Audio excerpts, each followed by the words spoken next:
बहुत बहुत स्वागत है आप सभी शिक्षक बंधुओं का शिक्षक शिक्षा यूट्यूब चैनल पे। प्रधान शिक्षक के क्लासेस में आज हम लोग आपके मोस्ट अवेटेड क्लास की ओर बढ़ेंगे और आज का क्लास होगा हमारा मॉडल सेट के ऊपर। जैसा कि आप लोगों को पता चल गया है कि आपके जो एग्जामिनेशन के डेट्स हैं वो रिलीज हो रहे हैं। 22 जून को आपका एग्ज़ाम होना है। तो अब आपको अंतिम चरण में बहुत सारे रिवीजन करना है।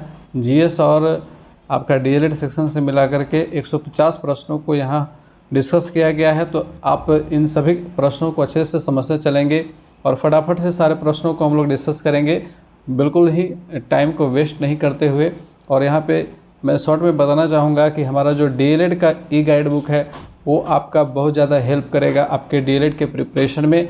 तो अगर आपने अभी तक परचेज नहीं किया तो ज़रूर से परचेज कर लें, क्योंकि इस ई गाइड बुक में आपका ऑब्जेक्टिव भी दिया हुआ है और सब्जेक्टिव भी दिया हुआ है, दोनों ही कंबाइंड है और बहुत ही बेहतर तैयार किया गया है, जो आपको आपके एग्जामिनेशन में बहुत ज़्यादा हेल्प करेगा। तो आइए अब सवालों की ओर बढ़ेंगे। फटाफट से सवाल को लेते हैं। इसमें टोटल 150 सवाल आपको देखने को मिलेंगे। तो 75 सवाल जीएस सेक्शन से और 75 सवाल आपके डीएलएड सेक्शन से। और जो जीएस सेक्शन के ऊपर सारे सवाल आपको देखने को मिलेंगे वो अकॉर्डिंग टू द सिलेबस हैं। उसमें आपका साइंस भी रहेगा, सोशल साइंस भी रहेगा, सामान्य अध्ययन से सवाल रहेंगे, करंट अफेयर से सवाल रहेंगे, थोड़े बहुत सवाल मैथमेटिक्स और रीजनिंग से भी देखने को मिलेंगे।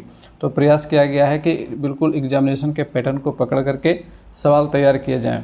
और एनसीईआरटी के ओरिजिनल टेक्स्ट बुक से सारे सवाल तैयार किए गए हैं। तो बिल्कुल आप निश्चिंत होकर के इन सारे सवालों को अच्छे से देख सकते हैं, अध्ययन कर सकते हैं।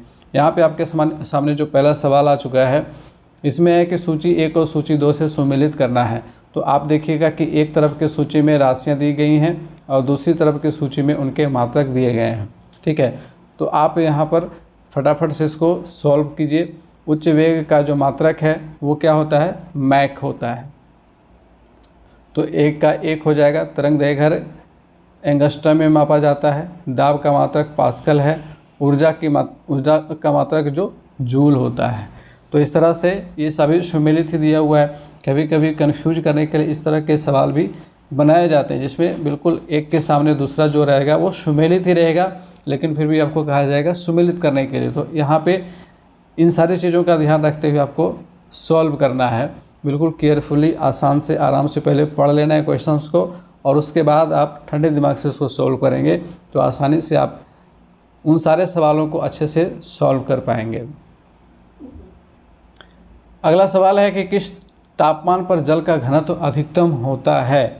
तो 4 डिग्री सेल्सियस के ऊपर जल का जो घनत्व है, जल की डेंसिटी सबसे अधिक होती है। अगला सवाल लेंगे कि निम्न में से किस स्थान पर गुरुत्वाकर्षण का मान अधिकतम होगा? तो हम लोगों को पता है कि पृथ्वी के केंद्र से अगर वस्तु की दूरी जितनी ज़्यादा होगी गुरुत्वाकर्षण का मान उतना कम होगा, और दूरी कम रहेगी तो गुरुत्वाकर्षण का मान उतना अधिक होगा। ठीक है, तो दूरी कम रहेगी तो गुरुत्वाकर्षण का मान बढ़ेगा, दूरी ज़्यादा रहेगी तो गुरुत्वाकर्षण का मान घटेगा। ठीक है, तो यहाँ पर देखिए माउंट एवरेस्ट, कुतुब मीनार, भूमध्य रेखा, अंटार्कटिका। तो अंटार्कटिका का कैंप कहाँ है? तो दक्षिणी ध्रुव के ऊपर है। तो ये चौथा विकल्प हमारा यहाँ पे सही हो जाएगा। अगला सवाल है कि चंद्रमा की सतह पर एक प्रेक्षक को दिन के समय आकाश कैसा दिखाई देगा? मान लीजिए कि चांद की सतह पर कोई व्यक्ति जाता है, एस्ट्रोनॉट के रूप में ही अगर वो चला जाता है और दिन के समय आसमान को देखता है तो उसे आसमान कैसा दिखेगा? काला दिखेगा। काला क्यों दिखेगा? क्योंकि चंद्रमा के ऊपर कोई भी वायुमंडल नहीं है, इसलिए वहाँ प्रकाश के प्रकीर्णन की घटना नहीं होगी और उसे पूरा का पूरा आकाश जो है वो काला दिखाई पड़ेगा। अगला सवाल है कि रक्त का पीएच मान क्या होता है? तो पीएच स्केल आप लोगों को ध्यान में रखना है कि पीएच स्केल जो हमारा होता है उसका जो मिडिल पॉइंट है वह 7 कहलाता है। ठीक है, और ये जो होता है 7, यह उदासीन विलयन को प्रदर्शित करता है। ठीक है, उदासीन विलयन को प्रदर्शित करता है। और 7 से जब कम की ओर बढ़ेंगे, ठीक है, 7 से कम रहेगा तो वह अम्लीय होगा। ठीक है, और जब 7 से अधिक रहेगा तो क्षारीय होगा। तो इस चीज़ को ध्यान में रखना है। तो पीएच स्केल पर हमारा रक्त का जो मान होगा वह 7.4 होगा। ठीक है, क्योंकि रक्त हमारा क्या होता है? क्षारीय होता है, इसकी प्रकृति क्षारीय होती है। अगले सवाल की ओर बढ़ेंगे। सूची 1 रसायन को सूची 2 से सुमेलित कीजिए। यानी कि पहले सूची में एक तरफ रसायन दिए गए हैं, दूसरी तरफ उनके सूत्र दिए गए हैं। तो यौगिक और उनके सूत्र में आप लोगों ने पढ़ा होगा। तो बिना बुझा हुआ चूना, कास्टिक सोडा, धोबन सोडा, खाने का सोडा। तो आप यहाँ पर फटाफट से इसको बनाते चले। बिना बुझा हुआ चूना जो होता है, जिंदा चूना, कली चूना, वो कैल्शियम ऑक्साइड कहलाता है। तो A का 5 हो जाएगा। अब यहाँ विकल्प में देखेंगे 1 का और 2 का 5 है, तो 3 और 4 तो काट दीजिए। 3 4 में आपको दिमाग नहीं लगाना है। अब 1 और 2 में से कौन सही होगा? तो कास्टिक सोडा। तो कास्टिक सोडा का फॉर्मूला क्या हो जाता है? Sodium hydroxide, NaOH। यहाँ पे B का 3 दोनों में है। इसके बाद आते हैं धोबन सोडा। तो धोबन सोडा जो है सोडियम कार्बोनेट होता है। तो सोडियम कार्बोनेट यानी कि Na2CO3। तो C का 2, यहाँ देखिए पहला विकल्प हमारा हो गया सही। खाने का सोडा सोडियम बाइकार्बोनेट, ये सही है। तो पहला विकल्प हमारा यहाँ पे सही है। अगला सवाल है कि गैसों के निम्न समूहों में से कौन सा हरित गृह प्रभाव में योगदान करता है? तो हरित गृह प्रभाव यानी कि green house gas, green house effect जिसको हम लोग कहते हैं। तो ग्रीन हाउस इफेक्ट में बहुत सारे गैस आते हैं जो इसमें योगदान करते हैं, यानी कि गर्मी को बढ़ाते हैं, ग्लोबल वार्मिंग इससे बढ़ती है। ठीक है, तो कार्बन डाइऑक्साइड और मीथेन, ये पहला विकल्प ही सही है। ये जो दोनों गैस हैं, कार्बन डाइऑक्साइड और मीथेन, ये दोनों ही ग्रीन हाउस इफेक्ट को बढ़ाती हैं। और यहाँ पर आप नोट करिएगा कि जितनी भी प्रमुख ग्रीन हाउस गैसें हैं, ठीक है, वो सब यहाँ पर दी गई हैं। Carbon dioxide, methane, nitrous oxide, hydrofluorocarbon, sulphur hexafluoride, ozone और जलवाष्प, ये सभी ग्रीन हाउस गैसें हैं। ठीक है, तो इनको आप ध्यान में रखेंगे। अगला सवाल है कि निम्न में से किस गैस की ग्लोबल वार्मिंग क्षमता सर्वाधिक होती है? अब देखिए उसी सवाल को और ज़्यादा एक्सटेंड कर दिया जाए तो ये सवाल बन जाएगा कि ग्लोबल वार्मिंग की क्षमता सर्वाधिक किसकी होगी? Methane, sulphur hexafluoride, carbon dioxide, nitrous oxide या फिर पांचवा विकल्प? तो इसका सही आंसर है ऑप्शन नंबर 2, सल्फर हेक्साफ्लोराइड। देखिए अलग अलग जो गैसें हैं उनकी ग्लोबल वार्मिंग जो कैपेसिटी होती है वो अलग अलग होती है। इसको भी आप ध्यान में रखिएगा यहाँ पे। और अगर यहाँ से सवाल आपसे पूछ दे कि हाइड्रोफ्लोरोकार्बन या फिर सल्फर हेक्साफ्लोराइड कितने लंबे समय तक ग्लोबल वार्मिंग की क्षमता रखता है, तो आप यहाँ से इसका आंसर कर पाइएगा। देखिए कार्बन डाइऑक्साइड जो हमारा कॉमन गैस है उसकी क्षमता मात्र 1 वर्ष की होती है। तो अगर इसकी मात्रा बढ़ जाती है तो इसे कंट्रोल में क्विकली लाया जा सकता है। ठीक है, बहुत ही जल्दी इसके ऊपर कुछ उपाय करके हम इसको कंट्रोल में ला सकते हैं। लेकिन बाकी के गैसों की अगर मात्रा बढ़ती है तो फिर दिक्कतें होंगी, क्योंकि मीथेन 21 वर्ष तक की कैपेसिटी रखता है, नाइट्रस ऑक्साइड 310 वर्षों की कैपेसिटी रखता है, हाइड्रोफ्लोरोकार्बन है, हाइड्रोक्लोरोफ्लोरो नहीं है, हाइड्रोफ्लोरोकार्बन है, ये 140 से लेकर के 11,700 वर्षों तक की कैपेसिटी रखता है। और वहीं सल्फर हेक्साफ्लोराइड 23,900 वर्षों तक की कैपेसिटी रखता है। तो इसमें इस चीज़ को ध्यान रखना है। सोना किस अम्ल में घुल जाता है? तो सोना जो हमारा धातु है वह एक्वा रेजिया, जिसे अम्लराज भी कहा जाता है। तो अम्लराज में सोना पूरी तरह से घुल जाता है, डिजॉल्व हो जाता है। चौथा विकल्प हमारा यहाँ पे सही होगा। अगला सवाल है कि 3 तत्व जिनका उपयोग रासायनिक उर्वरकों के निर्माण में सबसे ज़्यादा होता है वे कौन हैं? तो रासायनिक उर्वरक जैसे हम लोग जानते हैं कि फर्टिलाइजर्स को कहते हैं, जिसका इस्तेमाल हम लोग अपने फसलों के लिए खाद के रूप में करते हैं। ठीक है, तो ये जो रासायनिक खाद हैं उसमें नाइट्रोजन आपका होता है सबसे ज़्यादा, कॉमन है यूरिया के रूप में। उसके बाद आपका पोटास आता है, फिर सल्फेट आता है। तो यहाँ पर देखिए फास्फोरस आता है। तो नाइट्रोजन, पोटेशियम और फास्फोरस, ये दूसरा विकल्प हमारा यहाँ पे सही है। तो दूसरा विकल्प हम लोग यहाँ पे सिलेक्ट करेंगे। अगले सवाल की ओर बढ़ते हैं कि सिल्वीकल्चर विज्ञान की वह शाखा है जिसमें वर्णन होता है। अब देखिए इस तरह से अलग अलग टॉपिक से मैंने सवाल उठाए हैं, तो आपको इन टॉपिक्स को केयरफुली वॉच करना है। जैसे कि विज्ञान की अलग अलग शाखाएं होती हैं, तो उस टॉपिक में आपको देखना है कई तरह की शाखाओं की बात की जाती है। जैसे कि यहाँ पे मैंने सिल्वीकल्चर लिया है, तो एक इम्पोर्टेंट मुझे ये लगा तो मैंने सेलेक्ट कर लिया। लेकिन हो सकता है कि वहाँ पे दूसरा भी क्वेश्चन पूछा जा सकता है, जैसे सेरीकल्चर क्या है, फ्लोरिकल्चर क्या है, इस तरह से अलग अलग कल्चर होते हैं। तो आपको इस टॉपिक को भी ध्यान में रखना है। ठीक है, तो साइंस के बुक में देखिएगा, वहाँ आपको मिल जाएगा। अलग अलग विज्ञान की शाखाओं की बात की जाती है। वहाँ अगर नहीं मिल पा रहा है आपको तो लूसेंट में मिल जाएगा। ठीक है, NCERT के बुक में तो है ही। तो सिल्वीकल्चर विज्ञान की कौन सी शाखा है? वन के विकास की शाखा। इसमें हम लोग वन के विकास का अध्ययन करते हैं। इसमें बच्चों को क्या पढ़ाया जाता है? फॉरेस्ट डेवलपमेंट के बारे में पढ़ाया जाता है। अगला सवाल है कि आलू का खाने योग्य भाग कौन सा होता है। देखिए अलग अलग पौधों के अलग अलग भाग को हम लोग खाने के रूप में इस्तेमाल में लाते हैं, ठीक है।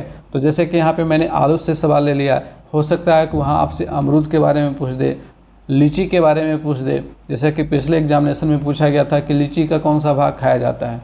तो आलू का कौन सा भाग खाया जाता है, आप सभी को पता होगा कि आलू का तना वाला भाग हम लोग खाते हैं। ये आलू जो हम लोग इस तरह का देख रहे हैं, ये क्या है, ये उस पौधे का तना होता है, ठीक है। इसी तरह से लहसुन है, आपका प्याज है, अदरक है, ये सभी क्या है, वो तना है, ठीक है, जड़ नहीं है। इस चीज़ को ध्यान में रखेंगे। उसी तरह से मैंने अभी एक सवाल बीपीएससी वाला रिमाइंड किया था कि लीची का कौन सा भाग खाया जाता है। तो लीची का जो पार्ट होता है गुदा वाला, उसको हम लोग खाते हैं, लेकिन उसको साइंटिफिकली किस नाम से जाना जाता है, उसको जाना जाता है एरिल, ठीक है। उसको किस नाम से जाना जाता है, तो एरिल के नाम से जाना जाता है, ठीक है। तो इस तरह से अलग अलग खाद्य योग्य जो भाग होते हैं अलग अलग पौधों के, अलग अलग फलों के, तो उनको आपको ध्यान में रखना है। वहाँ से भी एक सवाल बन जाएगा। मेंडल ने किस पौधे पर संकरण प्रयोग किया था। तो ये हम सभी लोगों ने पढ़ रखा है। मेंडल का जो आनुवांशिकी वाला चैप्टर है उसमें दिया हुआ है। तो उसने मटर के पौधे पर संकरण का प्रयोग किया था और उसने पता किया था कि झुर्रीदार और चिकने बीजों को लेकर के, फिर बौने मटर और लंबे मटर वाले पौधों के बीज को लेकर के उसने एक्सपेरिमेंट किया था। तो उसका जो एक्चुअल में जो पी का जो प्लांट था वो गार्डन पी था, ठीक है। तीसरा विकल्प हमारा यहाँ पे सही होगा। अगला सवाल है कि सूर्य से बढ़ती दूरी के अनुसार से ग्रहों को आप यहाँ पर बताना है कि कौन सा क्रम सही है। तो देखिए सूरज से बढ़ती दूरी के क्रम के अनुसार से आपको याद रखने का एक ट्रिक है। मैं उस ट्रिक की भी चर्चा यहाँ पे करूँगा और उस ट्रिक को देखने के बाद आप आसानी से इसका आंसर कर सकते हैं। एक लाइन आपको याद रखना है कि my very educated mother just showed us new planets, ठीक है। तो यहाँ पर ये सारे वर्ड जो हम लोग देख रहे हैं, इसका जो फर्स्ट लेटर है वो इंगित करता है कि हर एक ग्रहों के नाम को, जैसे M for Mercury, V for Venus, E for Earth, M for Mars, J for Jupiter, S for Saturn, U for Uranus and N for Neptune. इस तरह से टोटल 8 ग्रह हो गए ना, 1 2 3 4 5 6 7 8, 8 ग्रह हो गए यहाँ पे। ये सूर्य से बढ़ती दूरी के अकॉर्डिंग है। तो बुध, उसके बाद शुक्र, उसके बाद पृथ्वी, उसके बाद मंगल। ये this is the right answer. पृथ्वी के किस भाग में निकेल और लोहे की प्रधानता होती है। तो देखिए लोहा और निकेल का अगर हम संकेत देखें तो Na होता है, लोहा का संकेत देखें तो Fe होता है। इसको अगर हम लोग पढ़ें तो नीफे पढ़ेंगे, है ना। तो नीफे जो पार्ट है उसमें निकेल और लोहे की प्रधानता है। और ये जो नीफे का जो पार्ट है वह पृथ्वी के क्रोड में पाया जाता है। जैसे कि पृथ्वी का अलग अलग पार्ट होता है, ऊपर का पार्ट क्रस्ट कहलाता है, उसी तरह से जो सबसे अंदर वाला पार्ट है उसको हम लोग क्या कहते हैं, क्रोड कहते हैं, ठीक है, क्रोड कहते हैं। तो इस क्रोड वाले पार्ट में लोहे और निकेल की प्रधानता होती है, ठीक है।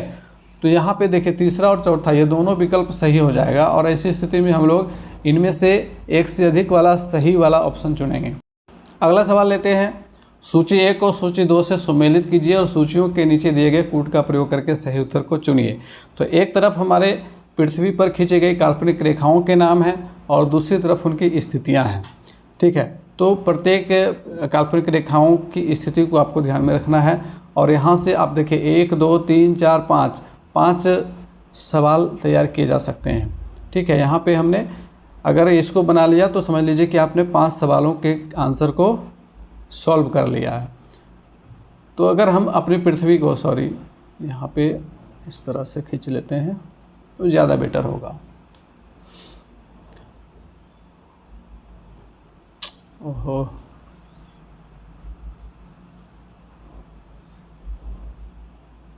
अब ये देखिए हम अपनी पृथ्वी पर सबसे जो मिडिल की जो लाइन होती है 0 डिग्री पे, वो होती है भूमध्य रेखा। तो अगर आपको ये याद है तो आप इसका आंसर आराम से कर सकते हैं। जैसे कि देखिए A का 3 और आप देखिएगा विकल्प में तो दूसरे ऑप्शन में A का 3 है, तो दूसरा ऑप्शन पे मार्क करके आप आगे बढ़ जाइए, ठीक है। अभी हम लोग डिस्कस कर लेते हैं। अगर एग्जामिनेशन में इस तरह के क्वेश्चन आते हैं तो अगर आप 100% कन्फर्म है तो एक विकल्प से भी आप उसको सही कर सकते हैं। अब आते हैं कि उत्तर दिशा की अगर हम बढ़ते हैं 23.5 डिग्री पर, तो वह हमारा होता है कर्क रेखा। 23.5 डिग्री उत्तर में कर्क रेखा। फिर इसके ऊपर और बढ़ जाते हैं 66.5 डिग्री उत्तर में, तब आता है हमारा आर्कटिक वृत्त। ठीक है, आर्कटिक वृत्त ये होता है ऊपर उत्तर दिशा में 66.5 डिग्री पर। अब नीचे आ जाते हैं दक्षिण दिशा में, तो 23.5 डिग्री दक्षिण में अगर जाएंगे जस्ट अपोजिट, तो कर्क रेखा के जस्ट अपोजिट मकर रेखा आ जाती है। ठीक है, तो यहाँ पे हो जाएगी 23.5 डिग्री उत्तर में मकर रेखा।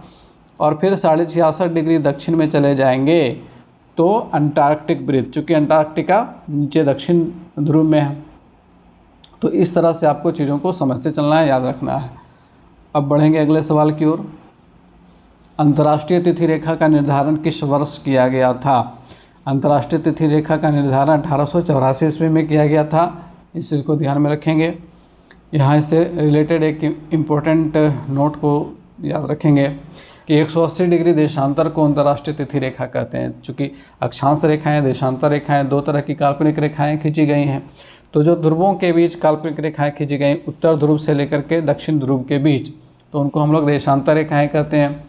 तो टोटल 180 देशांतर रेखाएं हैं। तो जो 180 डिग्री देशांतर रेखा है उसी को अंतर्राष्ट्रीय तिथि रेखा कहा जाता है। 1884 ईस्वी में वाशिंगटन में संपन्न इंटरनेशनल मेरिडियन कॉन्फ्रेंस हुआ था और वहीं पे इस चीज़ को डिसाइड किया गया था।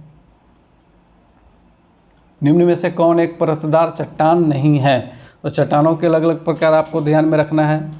ठीक है, ज्योग्राफी के अंतर्गत अवसादी चट्टान, परतदार चट्टान, आग्नेय चट्टान। तो यहाँ पे परतदार चट्टान कौन सा नहीं है? तो क्वार्टजाइट जो हमारा है वह परतदार चट्टान नहीं है। ठीक है, अगला सवाल है कि समुद्री समीर कब बहती है? अब देखिए, समुद्री समीर और स्थलीय समीर आपने नाम सुना होगा, क्लास 7 के साइंस में भी यह दिया गया है। ठीक है, तो यहाँ पे हम लोग अपने तटीय इलाके की बात कर लेते हैं। हमारे भारत का जो तटीय क्षेत्र है, तो तटीय क्षेत्र में समुद्री समीर और स्थलीय समीर की घटनाएं होती हैं। ठीक है, तो समुद्री पवन, स्थलीय पवन। देखिए, दिन में जब सूरज उगा हुआ रहता है तो जल की अपेक्षा स्थल भाग अधिक गर्म होता है। स्थल अधिक गर्म होता है, और जब स्थल भाग गर्म हो जाता है तो इसके ऊपर की जो हवा है वो हल्की हो जाती है। यहाँ पे निम्न वायुदाब क्रिएट हो जाता है। और चूँकि जल के ऊपर उच्च वायुदाब है, तो उच्च वायुदाब से निम्न वायुदाब की ओर हवा का बहाव शुरू हो जाता है, जिसको हम लोग समुद्री समीर कहते हैं। ठीक है, और वहीं रात के समय जस्ट अपोजिट हो जाता है। रात के समय जल ठंडा होने में देर लगाता है, स्थल जल्दी ठंडा हो जाता है। तो स्थल के ऊपर जो है वो स्थल के ऊपर की हवा ठंडी हो गई, तो यहाँ पे उच्च वायुदाब उत्पन्न हो गई। और जल के ऊपर हवा गर्म है तो वहाँ पे निम्न वायुदाब उत्पन्न हो जाती है। तो अब उच्च वायुदाब से निम्न वायुदाब की ओर हवा का बहाव शुरू होगा और स्थल से जल की ओर हवा बहने लगेगी, जिसको स्थलीय समीर कहा जाता है। तो समुद्री समीर दिन के समय और स्थलीय समीर रात के समय बहती है। इस चीज़ को ध्यान में रखेंगे। अगला सवाल देखेंगे।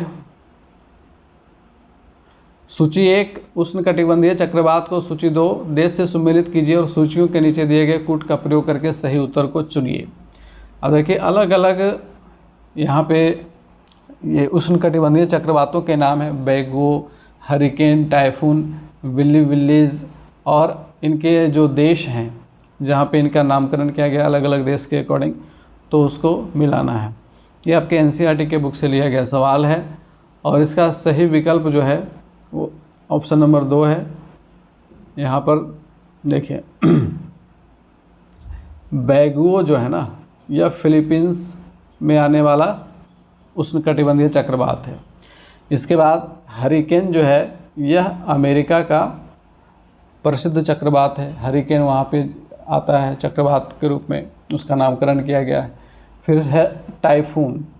टाइफून आपका चीन का है और विल्ली विलेज ऑस्ट्रेलिया का है। तो इस तरह से ध्यान में रखेंगे। नेक्स्ट क्वेश्चन लेंगे कि बिहार राज्य का विस्तार कहाँ, कर्क रेखा के उत्तर में, कर्क रेखा के दक्षिण में, मकर रेखा के उत्तर में, मकर रेखा के दक्षिण में। तो जैसा कि अभी हम लोगों ने डिस्कस किया था पृथ्वी के काल्पनिक रेखाओं के बारे में, तो पृथ्वी के बीचों बीच हमारा इक्वेटर है। इक्वेटर के ऊपर 23.5 डिग्री पर आते हैं तो कर्क रेखा है। तो कर्क रेखा के उत्तर में बिहार राज्य का विस्तार है। नेक्स्ट है कि बिहार एवं उत्तर प्रदेश राज्यों की संयुक्त सिंचाई परियोजना कौन सी है? दामोदर वैली परियोजना, कोसी परियोजना, सोन बैरेज परियोजना या फिर गंडक परियोजना। तो बिहार एवं उत्तर प्रदेश राज्यों की संयुक्त सिंचाई परियोजना गंडक परियोजना है। चौथा विकल्प हमारा यहाँ पे होगा सही।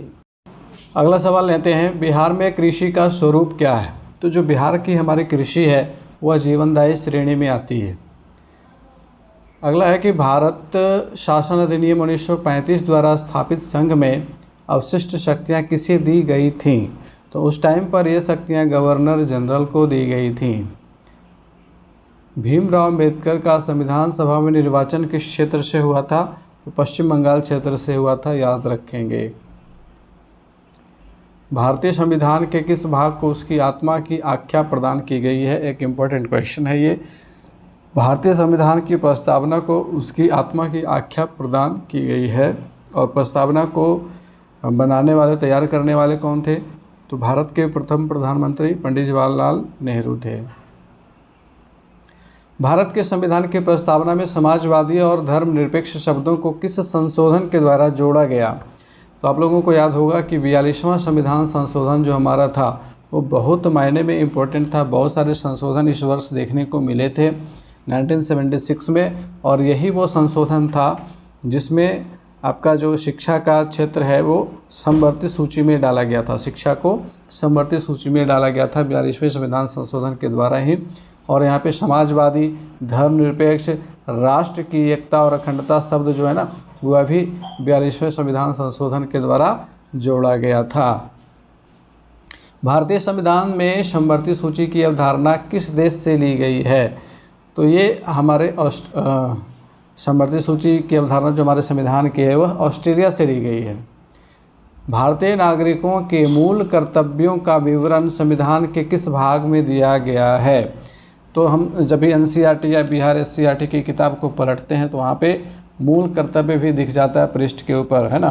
खास करके आप पॉलिटिकल साइंस वाले किताब को पलटेंगे तो उसमें आपको दिख जाएंगे, और वहाँ पे लिखा हुआ भाग 4 क में वर्णित कुल जितने भी मूल कर्तव्य हैं वो आपको देखने को मिल जाते हैं। ठीक है, तो यहाँ पे भाग 4 का सही आंसर हमारा हो जाएगा। वर्तमान में भारतीय संविधान में कुल कितनी अनुसूचियाँ हैं? तो टोटल अनुसूचियाँ 12 हैं। संविधान में मंत्रिमंडल शब्द का एक ही बार प्रयोग हुआ है और यह किस अनुच्छेद में हुआ है? तो यह अनुच्छेद याद रखेंगे 352 है। ठीक है, अनुच्छेद 352 में इसका प्रयोग किया गया है। भारतीय संघ में किसी राज्य को सम्मिलित करने का अधिकार किसे है? राष्ट्रपति, प्रधानमंत्री, संसद, लोकसभा अध्यक्ष या फिर 5वां विकल्प? तो इसका सही आंसर हमारा संसद है। ठीक है, अगला सवाल लेंगे कि सिक्किम भारत का 22वां राज्य कब बना था? किस संशोधन के द्वारा बना था? 42वां संविधान संशोधन, 40वां, 39वां, 36वां? तो इसका सही विकल्प ऑप्शन नंबर 4 है। 36वें संविधान संशोधन के द्वारा सिक्किम को भारत के 22वें राज्य के रूप में मान्यता प्रदान की गई थी, और ये संविधान संशोधन 1975 में हुआ था। भारत का एक नागरिक अपनी नागरिकता खो देगा यदि वह, पहला विकल्प कहता है कि भारतीय नागरिकता का परित्याग कर देता है। बिल्कुल सही है, अगर कोई व्यक्ति स्वेच्छा से भारतीय नागरिकता का परित्याग कर देता है तो वह भारत की नागरिकता को खो देगा। दूसरा विकल्प कहता है कि स्वेच्छा से अन्य देश की नागरिकता प्राप्त करता है, ऐसी स्थिति में भी वह भारत की नागरिकता को खो देगा जैसे वह किसी दूसरे देश की नागरिकता प्राप्त कर लेता है। किसी अन्य देश के नागरिक से विवाह करता है तो ऐसे सिचुएशन में उसकी नागरिकता ख़त्म नहीं होती है, तो ये गलत हो जाएगा। सरकार की आलोचना करता है तो ऐसा करने से भी नागरिकता खतरे में नहीं पड़ती है, तो पहला और दूसरा विकल्प हमारा सही है। तो ऐसी स्थिति में हम एक से अधिक वाले विकल्प को सेलेक्ट करेंगे। अगला सवाल लेते हैं कि सूची 1 मौलिक अधिकार है और सूची 2 उसके अनुच्छेद हैं, तो उनसे आपको सुमेलित करना है, मिलाना है। तो यहाँ पर देखिए पहला है समता का अधिकार। तो समता का अधिकार तो आपका अनुच्छेद 14 से लेकर के 18 तक में है। इसके बाद है वाक स्वतंत्रता का अधिकार, जिसको हम लोग अभिव्यक्ति का अधिकार भी कहते हैं, ये हमारा अनुच्छेद 19 में है। बोलने का अधिकार। धर्म की स्वतंत्रता का अधिकार, तो धर्म की स्वतंत्रता का अधिकार अनुच्छेद 32 में है। और संवैधानिक उपचारों का अधिकार अनुच्छेद 25 में है। तो हमारा कौन सा सही हो जाएगा? सॉरी, यहाँ पे संवैधानिक उपचारों का अधिकार अनुच्छेद 32 में है। धर्म की स्वतंत्रता का अधिकार अनुच्छेद 25 में है।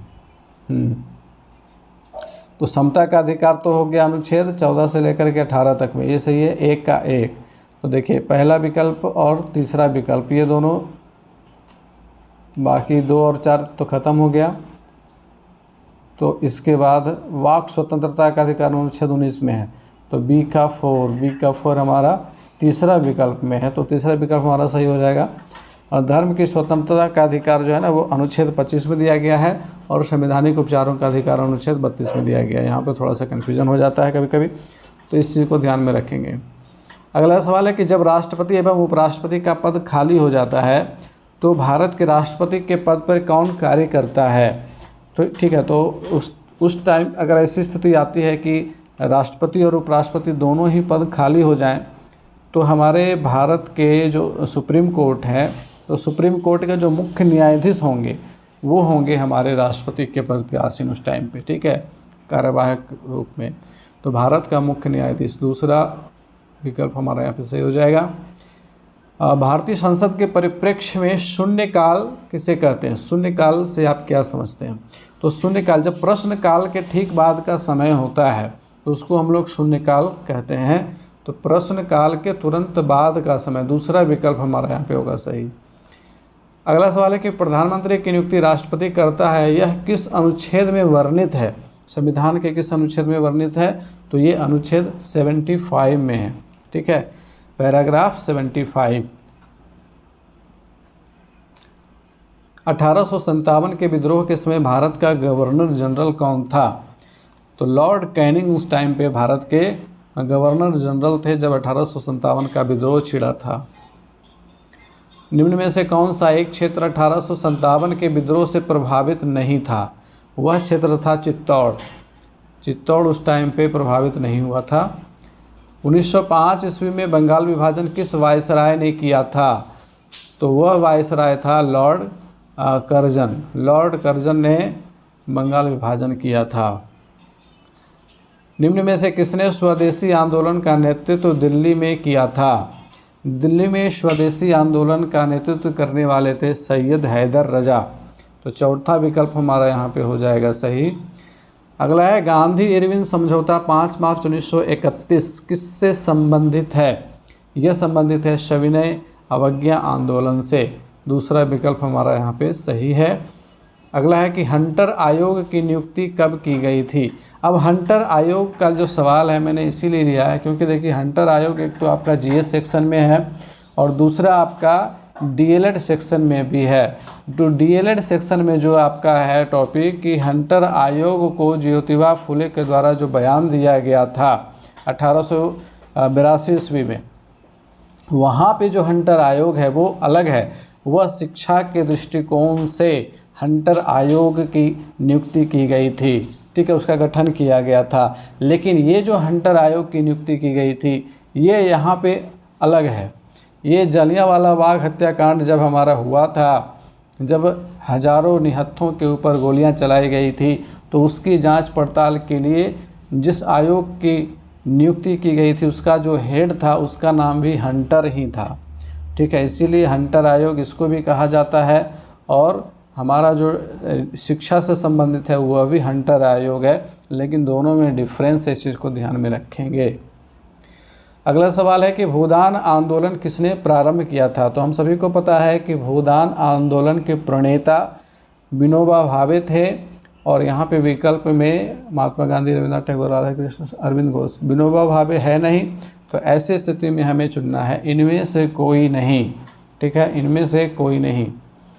अगला सवाल है कि बिहार में 1857 के विद्रोह के प्रारंभ होने के समय पटना का आयुक्त यानी कि कमिश्नर कौन था? तो उस टाइम पे पटना के कमिश्नर के रूप में विलियम टेलर कार्य करते थे। William Taylor. देखिए, अगस्त 1857 तक टेलर पटना का कमिश्नर था। इसके पश्चात E.A. सैमुअल्स की नियुक्ति इस पद पर हुई थी। इस चीज़ को भी ध्यान में रखेंगे।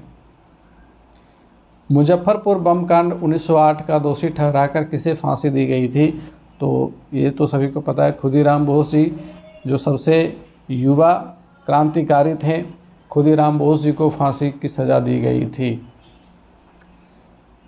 तिनकठिया प्रथा किससे संबंधित है? खेड़ा आंदोलन, चंपारण आंदोलन, बारदोली आंदोलन, सन्यासी विद्रोह। तो ये सवाल तो इतना इजी है कि सभी लोग आराम से बनाएंगे। चंपारण आंदोलन। तिनकठिया प्रथा के बारे में आप लोगों को पता ही है कि अंग्रेज बागान मालिकों ने किसानों से एक अनुबंध 19वीं सदी के शुरुआत में ही करा लिया था कि 1 बीघा ज़मीन पर खेती करोगे तो 3 कट्ठा उसका जो है ना, 1 बीघा में 20 कट्ठा होता है, तो 20 कट्ठा में से 3 कट्ठे पर नील की खेती करनी होगी। ठीक है, तो ये निबंधन शुरू में करवा लिया था कि जिसके अंतर्गत किसानों को अपनी ज़मीन के प्रति बीघे पर 3 कट्ठे नील की खेती करना अनिवार्य था। इसीलिए इसको 3 कट्ठिया प्रथा कहते हैं। बिहार प्रांतीय किसान सभा के प्रथम अध्यक्ष कौन थे? तो किसान सभा से संबंधित, किसान आंदोलन से संबंधित प्रमुख व्यक्ति स्वामी सहजानंद सरस्वती थे। तो स्वामी सहजानंद सरस्वती पहले अध्यक्ष थे किसान सभा के। साइमन कमीशन पटना कब आया था? तो साइमन कमीशन पटना आया था 12 दिसंबर 1928 ईस्वी को। दूसरा विकल्प हमारा यहाँ पे हो जाएगा सही। अगला सवाल लेंगे, द आइडिया ऑफ डेमोक्रेसी पुस्तक के लेखक कौन है? यहाँ से हमारा करंट अफेयर्स का सेक्शन स्टार्ट होता है। द आइडिया ऑफ डेमोक्रेसी पुस्तक के लेखक जो है वो सैम पित्रोदा है। अगला सवाल लेंगे कि जलवायु परिवर्तन सूचकांक को 2024 में भारत का स्थान कौन सा है? जलवायु परिवर्तन सूचकांक 2024 जो जारी किया गया उसमें भारत का स्थान 7वां है। ठीक है, भारत का स्थान कौन सा है? 7वां है। इससे संबंधित बहुत इंपॉर्टेंट नोट पॉइंट देखेंगे कि जलवायु परिवर्तन सूचकांक 2024 जो German watch, new climate institute तथा क्लाइमेट एक्शन नेटवर्क इंटरनेशनल के द्वारा 8 दिसंबर 2023 को जारी किया गया था। तो इस सूचकांक में प्रथम 3 स्थान में कोई भी देश शामिल नहीं है, क्योंकि इसका एक स्कोरिंग पॉइंट रखा गया। ठीक है, तो स्कोरिंग पॉइंट किसी भी देश का इतना नहीं हुआ कि वो फर्स्ट 3 रैंक में आ सके। तो यहाँ पर देखेंगे कि इस सूचकांक के जो 3 शीर्ष देश हैं वह रैंक 4था से शुरू होता है। तो 4थे रैंक पर है डेनमार्क, 5वें रैंक पर एस्टोनिया और 6ठे रैंक पर फिलीपींस है, और भारत का स्थान इस स्थिति में 7वां है। ठीक है, प्रधानमंत्री नरेंद्र मोदी ने कहाँ एथिलीन क्रैकर परियोजना की आधारशिला रखी थी? एथिलीन क्रैकर परियोजना तो मध्य प्रदेश के अंतर्गत बीना रिफाइनरी है, वहाँ पे इन्होंने एथिलीन क्रैकर परियोजना की आधारशिला रखी थी। तो इससे संबंधित नोट पॉइंट ध्यान में रखेंगे कि 14 सितंबर 2023 को प्रधानमंत्री के द्वारा मध्य प्रदेश के बीना में BPCL की बीना रिफाइनरी में एथिलीन क्रैकर परियोजना की आधारशिला रखी गई। इस परियोजना के तहत बीना रिफाइनरी की क्षमता 11 MMTPA तक बढ़ाई जाएगी, जो 2200 किलोटन से अधिक पेट्रोकेमिकल उत्पादों को तैयार करेगी। तो पेट्रोकेमिकल उत्पादों के तैयार करने के लिए ये संयंत्र स्थापित किया गया है। उत्तरी अमेरिका के पहले गांधी संग्रहालय का उद्घाटन कहाँ किया गया? उत्तरी अमेरिका के पहले गांधी संग्रहालय का उद्घाटन ह्यूस्टन में किया गया। इस चीज़ को ध्यान में रखेंगे, ह्यूस्टन हमारा यहाँ पे सही आंसर होगा। अगला सवाल लेते हैं, संयुक्त राष्ट्र लोक सेवा दिवस। संयुक्त राष्ट्र लोक सेवा दिवस कब मनाया जाता है? तो ये मनाया जाता है 23 जून को, और 23 जून को एक और इम्पोर्टेंट डेट है, वो है अंतर्राष्ट्रीय ओलंपिक दिवस। अंतर्राष्ट्रीय ओलंपिक दिवस भी 23 जून को मनाया जाता है। इसमें करंट अफेयर्स में एक सवाल ये भी पूछा जा सकता है कि 2024 में जो ओलंपिक होने वाला है वो कहाँ होगा, वो पेरिस में होने वाला है। ठीक है, याद रखिएगा इस चीज़ को। यहाँ पर देखिए, सार्वजनिक संस्थानों और लोक सेवकों के मूल्य की सराहना करने के उद्देश्य से 23 जून को संयुक्त राष्ट्र लोक सेवा दिवस के रूप में मनाया जाता है। अगला सवाल है, अंतर्राष्ट्रीय मुद्रा कोष के द्वारा 10 अक्टूबर 2023 को जारी वर्ल्ड इकोनॉमिक आउटलुक रिपोर्ट में वर्ष 2023 के लिए विश्व की विकास दर कितनी अनुमानित की गई है। तो जो विश्व की विकास दर है वो 3% अनुमानित है। ठीक है, 3%। और इस रिपोर्ट के अकॉर्डिंग वर्ष 2024 में भारत की अनुमानित जीडीपी वृद्धि दर 6.3% है। तो एक ही तीर में 2 शिकार हो गया, 2 क्वेश्चन आपका यहाँ पे बन गया। किस राज्य में देश का पहला ग्रेन बेस्ड इथेनॉल प्लांट शुरू किया गया। ग्रेन बेस्ड इथेनॉल प्लांट हमारे बिहार में शुरू किया गया था, बिहार के पूर्णिया में। तो बिहार के पूर्णिया जिले के परोरा के पास गणेशपुर में 30 अप्रैल 2023 को देश का पहला ग्रीनफील्ड अनाज आधारित इथेनॉल प्लांट का शुभारंभ किया गया था। हाल ही में चर्चा में रहा PET 46 क्या है। PET 46 आप लोगों ने नाम सुना है।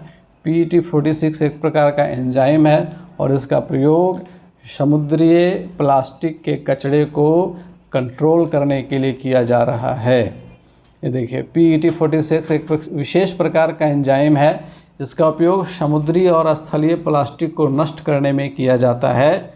इसका पूरा नाम अगर पूछ दे PET का पूरा नाम क्या है, तो पॉलीएथिलीन टेरेफ्थलेट इसका पूरा नाम है। ओलंपिक 2024 कहाँ प्रस्तावित है। लीजिए, ये क्वेश्चन भी आ गया, अभी हम लोगों ने जस्ट डिस्कस किया। ये पेरिस में प्रस्तावित है। वर्ष 2023 का साहित्य का नोबेल पुरस्कार किन्हें प्रदान किया गया था। तो इसका सही आंसर है जॉन ओलाव फॉसे, इनको प्रदान किया गया है। अब मैथ से कुछ सवाल आ गया है। ए की आय बी की आय से 10% अधिक है, बी की आय ए की आय से कितने प्रतिशत कम है। तो इसको बहुत ही सिंपल तरीके से बनाते हैं। यहाँ पे मैंने बना करके बाकायदे डाल दिया है, यहाँ देख लीजिए, एकदम सिंपल तरीके से बनाएंगे। माना कि बी की आय 100 रुपीज़ है, तो ऐसी स्थिति में ए की आय कितनी हो जाएगी, 100 + 100 का 10%, तो हो जाएगा 110 रुपया। ठीक है, जब ए की आय 110 रुपये है और बी की आय 100 रुपये है, तो बी की आय ए की आय से कितने प्रतिशत कम है, तो 10 रुपये कम है। अब प्रतिशत कमी निकाल लेंगे प्रतिशत कमी निकालेंगे तो 10 रुपया × 100/110 जो कि ए की आय। ठीक है, तो इस तरह से हम 100 / 11 तो 9.1/11% इसका सही आंसर आ जाता है। अगला सवाल है, एक वस्तु को 240 रुपये में बेचने पर किसी व्यक्ति को 10% की हानि हो जाती है। वह उसे किस मूल्य पर बेचे कि उसको 20% का लाभ हो।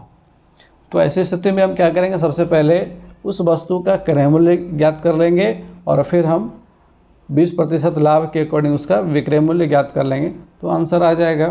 तो इसको इस तरह से बनाएंगे।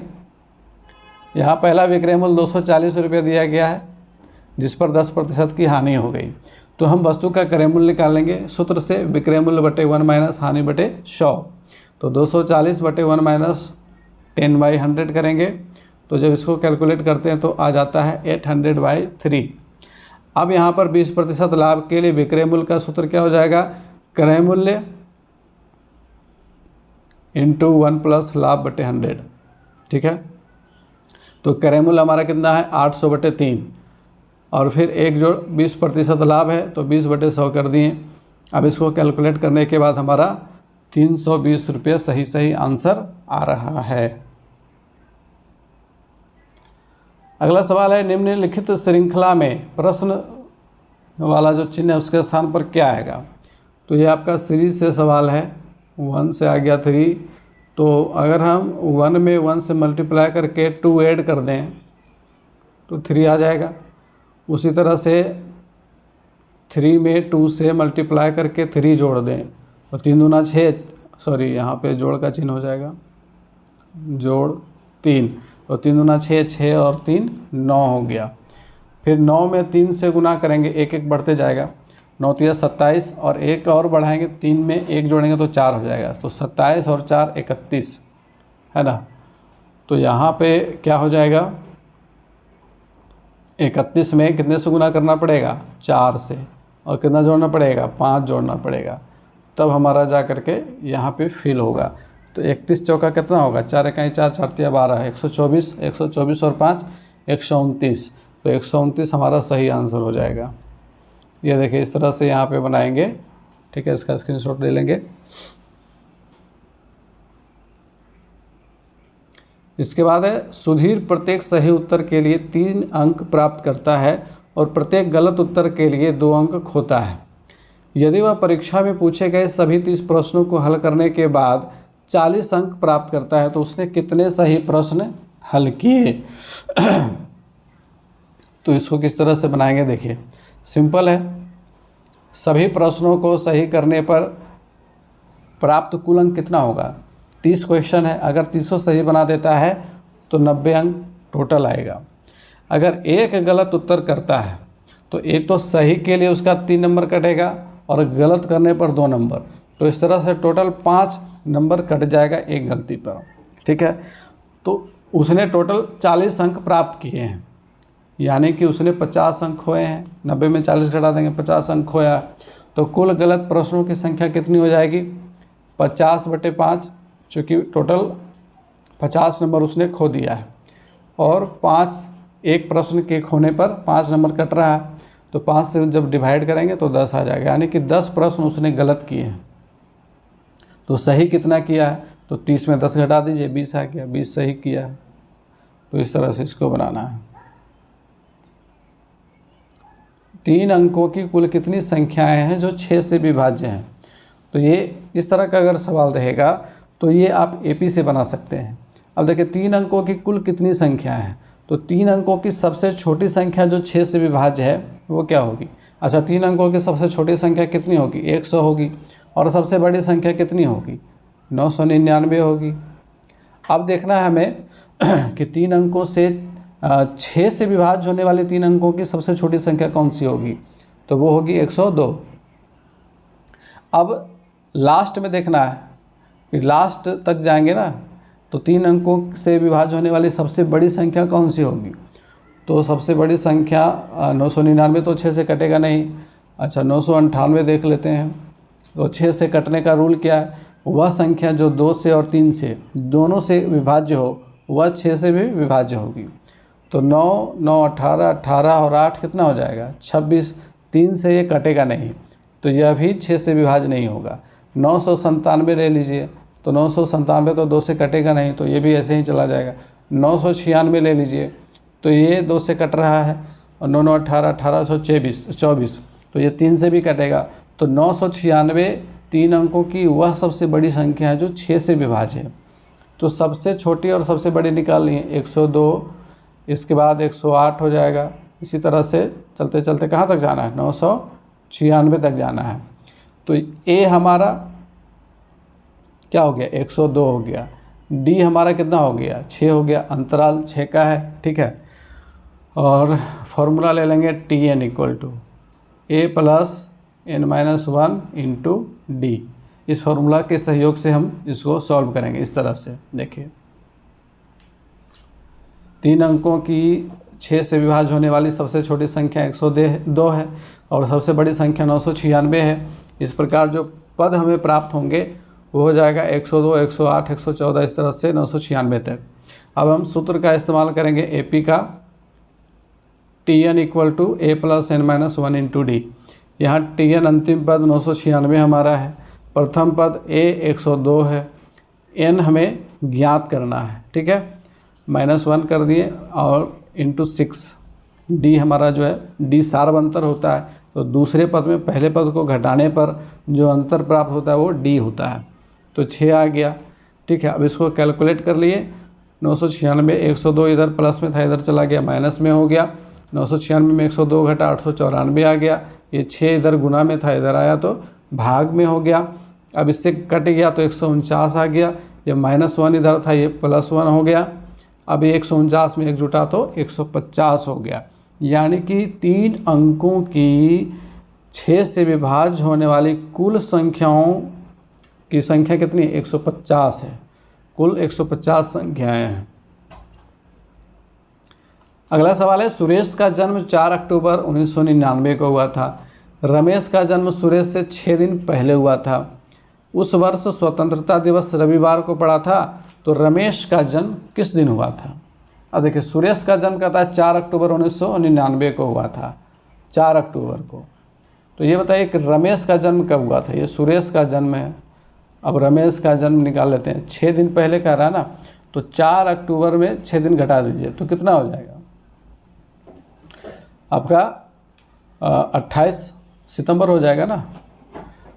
29, 30, 1, 2, 3, 4, 28 सितंबर आ जाएगा। अब 28 सितंबर को रमेश का जन्म हुआ है, इस चीज़ को ध्यान में रखना। कह रहा है कि उस वर्ष स्वतंत्रता दिवस रविवार को पड़ा था, यानी कि 15 अगस्त रविवार को था। तो रमेश का जन्म किस दिन हुआ था? यानी कि 15 अगस्त से लेकर के 28 सितंबर तक हमको ये देखना है कि 28 सितंबर को कौन सा डेट आएगा। तो 15 सितंबर को संडे है, तो 15/7 कितना होगा? 22 तारीख को भी संडे रहेगा। फिर 22/7 29 अगस्त को भी संडे रहेगा। फिर 29 में आप 7 ऐड करेंगे तो कितना हो जाएगा? अगस्त चूँकि होता है 31 दिन का, है ना, तो 29, 30, 31 और 5 तारीख, 5 सितंबर को हो जाएगा फिर संडे। फिर 5 से 7, 12, 12/7 19, 19/7 26, 26 सितंबर को हो जाता है संडे। तो 27, 28 यानी कि मंगलवार पड़ रहा है। तो एकदम सिंपल तरीके से कैलकुलेशन करना है, कहीं कोई ट्रिक वगैरह नहीं लगाना, आराम से आ जाएगा।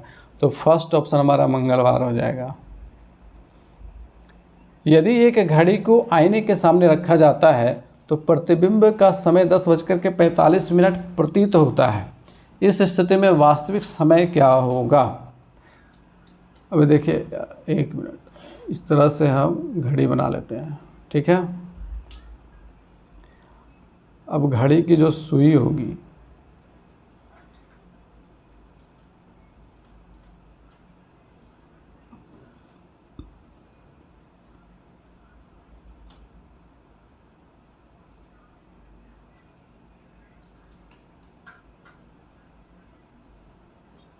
दस बज के कह रहा है 45 मिनट प्रतीत हो रहा है, इस तरह से। ये आईने का प्रतिबिंब है। तो वास्तविक प्रतिबिंब क्या होगा? इसका जस्ट अपोजिट होगा, है ना। तो अगर हम घड़ी की सुई को इधर घुमा देते हैं और ये इधर घूम जाएगा, तो कितना टाइम हो जाएगा यहाँ पे? और अच्छा, ऐसे नहीं बना सकते हैं तो इसका सिंपल तरीका क्या है? 12 बजे में इसको घटा दीजिए, 10:45 है, इसको आप माइनस कर दें तो कितना आ जाएगा? इधर 00 है, तो 00 है यानी कि मिनट में 00 है। आप घंटा से इधर पैंचा लीजिएगा तो 60 मिनट दे देगा, तो 60 मिनट में 45 घट जाएगा, तो 15 मिनट बच जाएगा, है ना। अब यहाँ बच गया 11 में 10 घट जाएगा तो 1 बच जाएगा, यानी कि 1:15 दिखाएगा।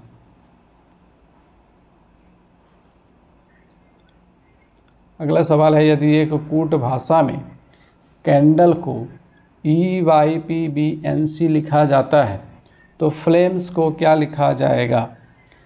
अब यहाँ देखिए, कैंडल C को E में कन्वर्ट किया गया, DE +2 किया गया है, A को Y में कन्वर्ट किया गया है, इसमें माइनस कर दिया गया, ZY -2, फिर N को P में OP +2, यानी कि +2 -2 +2 -2 वाला पैटर्न है। तो उसी तरह से हम लोग फ्लेम्स को लिखेंगे, ठीक है। फ्लेम्स तो F में +2 कर दीजिए तो GH हो गया, L में -2 कर दीजिए तो क्या आ जाएगा? JKL, J हो जाएगा। A में +2 कर दीजिए तो C आ जाएगा। अब यहाँ देखिए ऑप्शन में HJC तीसरे विकल्प में है ना, ये हमारा सही होगा। फिर M में आप 2 माइनस कर दीजिए तो K आ जाएगा। फिर ई में आप 2 ऐड कर दीजिए तो जी आ जाएगा, फिर एस में 2 माइनस कर दीजिए तो क्यू आ जाएगा। तो इस तरह से हमारा तीसरा विकल्प यहाँ पे सही होगा। अगला सवाल है, सुमित का स्थान अपनी कक्षा में ऊपर से 31वां और नीचे से 18वां है, तो कक्षा में कुल कितने विद्यार्थी हैं। अब देखिए सवाल क्या कर रहा है कि सुमित जो है, इसका जो सिटिंग पोजीशन है, इसके आगे कुल 30 विद्यार्थी हैं, तभी तो इसका स्थान 31वां है। फिर इसके पीछे कुल कितने विद्यार्थी हैं, इसके पीछे कुल 17 विद्यार्थी हैं, तब तो इसका स्थान 18वां है। तो 30 और 17 जोड़िए कितना हुआ, 47, और एक इसको जोड़ दीजिए 48, है ना। तो टोटल 48 स्टूडेंट्स हो गए यहाँ पे। अच्छा, इसका भी ट्रिक है कि ऊपर से जो पोजीशन कह रहा है 31st, तो 31st ऐड करिए, नीचे वाला भी पोजीशन 18 और -1 कर देना है, क्योंकि उस व्यक्ति का स्थान घट जाएगा दोनों को अगर हम ऐड करेंगे तो यहाँ पर भी 48 आ जाएगा। अगला सवाल है, एक व्यक्ति दक्षिण दिशा की ओर चलना प्रारंभ करता है। अब देखिए व्यक्ति को समझिए, व्यक्ति को समझने के लिए आप इस तरह से उसका सिंपल चित्र बना सकते हैं। अब अगर व्यक्ति दक्षिण दिशा की ओर चलेगा तब हम उसका फेस देख पाएंगे, अगर उत्तर दिशा की ओर चलेगा तो हम उसका फेस नहीं देख पाएंगे, ठीक है।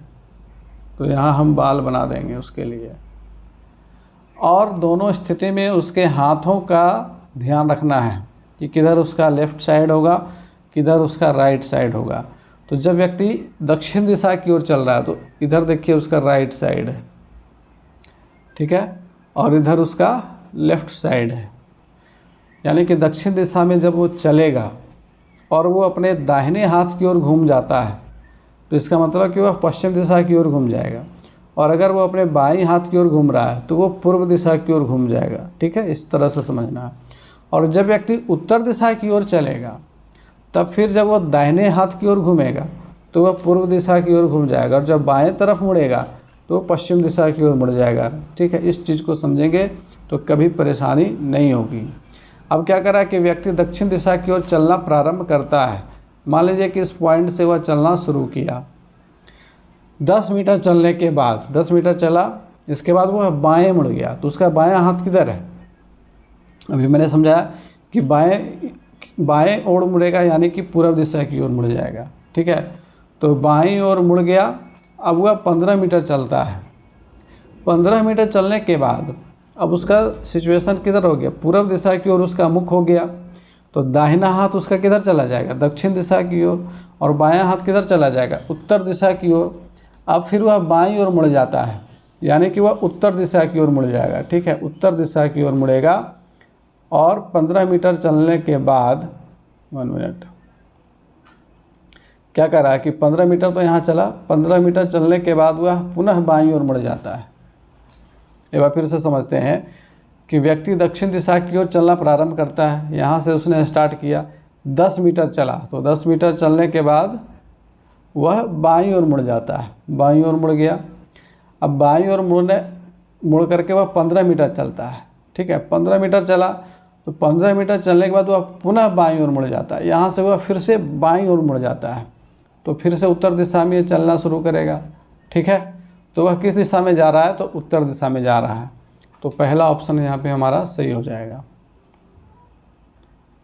एक और यहाँ पे रीजनिंग का क्वेश्चन आ चुका है, ABE BC FC DG, खाली स्थान को भरना है EFI। अब यहाँ पे देखिए ABCD होगा, उसके बाद E है, BCD, उसके बाद क्या होगा, B के बाद C है, C के बाद D है, तो D के बाद E आ जाएगा, क्योंकि E के बाद F यहाँ पे आ रहा है। उसी तरह से EFGH आ जाएगा, और H के बाद फिर यहाँ I है, तो DEH यहाँ पर आ जाएगा सही आंसर। अगला सवाल है, निम्नलिखित जानकारी को ध्यान से पढ़िए और प्रश्न संख्या 72 से लेकर के 75 तक के उत्तर दीजिए। ABCDEFG और H केंद्र की ओर मुंह करके एक गोलाकार मेज के इर्द गिर्द बैठे हैं, राउंड टेबल पर बैठे हुए हैं। ठीक है, जरूरी नहीं कि उसी क्रम में, मतलब कि उनका क्रम ABCDEFGH के अकॉर्डिंग नहीं है, किसी भी क्रम में हो सकता है। वो किस क्रम में हो सकता है, यही तो मेन सवाल है। अगर इसको आपने यहाँ पे ब्रेक डाउन कर लिया तो आप आसानी से उसको बना लीजिएगा। कहता है कि F A के बाएं से चौथे स्थान पर और C के दाएं से दूसरे स्थान पर है, फिर B A के बाएं से दूसरे स्थान पर है और A G की दाईं ओर के बगल में है, E जो B की बगल में नहीं है D के बाएं से चौथे स्थान पर है। ये उनके बैठने का अरेंजमेंट है। अब सवाल आ जाता है कि निम्न में से कौन सा जोड़ा A के अगल बगल बैठने वालों को निरूपित करता है। सबसे पहले हम इस क्वेश्चन को सॉल्व करने के लिए सीटिंग अरेंजमेंट को कंप्लीट समझेंगे और उसका डायग्राम बनाएंगे इस तरह से। सबसे पहले क्या कहा था कि F का जो सीटिंग पोजीशन है वह A के बाईं ओर से चौथे स्थान पर है, तो हम A को यहाँ पर मान लिया कि इंगित कर दे रहे हैं, तो A के बाईं तरफ से चलेंगे तो first, second, third, fourth position पर F आ गया। और कहता है कि C के दाईं ओर से दूसरे पोजीशन पर है, तो C अगर यहाँ पे बैठा हुआ है तो उसका दायां हाथ इधर होगा और यहाँ से पहले और दूसरे पोजीशन पर F है। ठीक है, तो इस तरह से हम A, C और F इन तीनों की स्थिति को निरूपित कर दिए। दूसरे स्टेप में हम लोग क्या किए कि B और G के सिचुएशन को यहाँ पर इंगित कर दिए। ठीक है, उसका जो पोजीशन है उसको यहाँ पर इंगित किए। ठीक है, उसके बाद तीसरे स्टेप में हमारा बाकी जितना बचा हुआ था वो सब आ गया। अब जब सिटिंग पोजीशन इस तरह से अरेंज कर लिया क्वेश्चन को अच्छे से पढ़ करके, उसके बाद हमसे जो पूछेगा फटाफट हम उसका आंसर करते चले जाएंगे। तो क्या कर रहा है कि कौन सा जोड़ा A के अगल बगल, तो A के अगल बगल कौन है, E है और G है, तो सही ऑप्शन कौन सा हो जाएगा, तीसरा। फिर कह रहा है कि F के दाएं बगल में कौन है, F के दाएं बगल में कौन है, तो F कहाँ है, यहाँ है।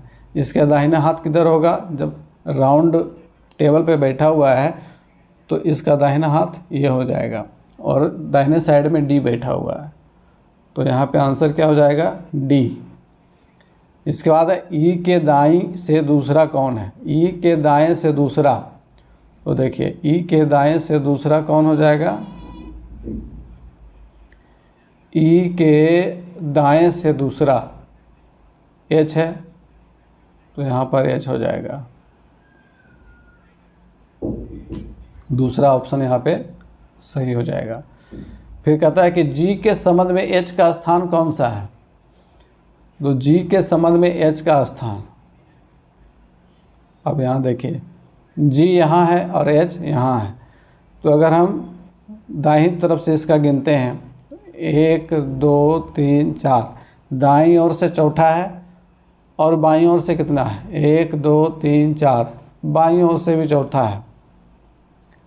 अब ऑप्शंस देख लेते हैं, दायां से पांचवा गलत, दायां से चौथा सही, बायां से पांचवा सही गलत, बायां से चौथा सही, तो इस स्थिति में दोनों सही हो जाएगा। ठीक है, इनमें से एक से अधिक वाला हम ऑप्शन सही करेंगे। दो विकल्प यहाँ से सही हैं, दाएं से चौथा और बाएं से चौथा। तो इस तरह से आप लोगों को सवाल को समझ करके अच्छे से उसको सॉल्व करना है। तो यहाँ पे हमारा जीएस का सेक्शन कंप्लीट होता है। इसके बाद अब हम लोग 75 सवाल डीएलएड सेक्शन से समझेंगे। तो डीएलएड सेक्शन का पहला सवाल क्वेश्चन नंबर 76, मोरलैंड और लेविन के समाजीकरण की प्रक्रिया के 5 चरणों को क्रमानुसार व्यवस्थित करना है।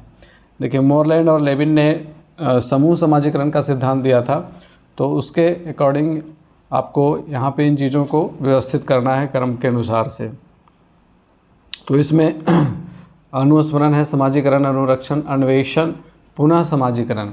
तो सबसे पहले इन्वेस्टिगेशन का प्रोसेस स्टार्ट होता है समूह समाजीकरण के सिद्धांत में।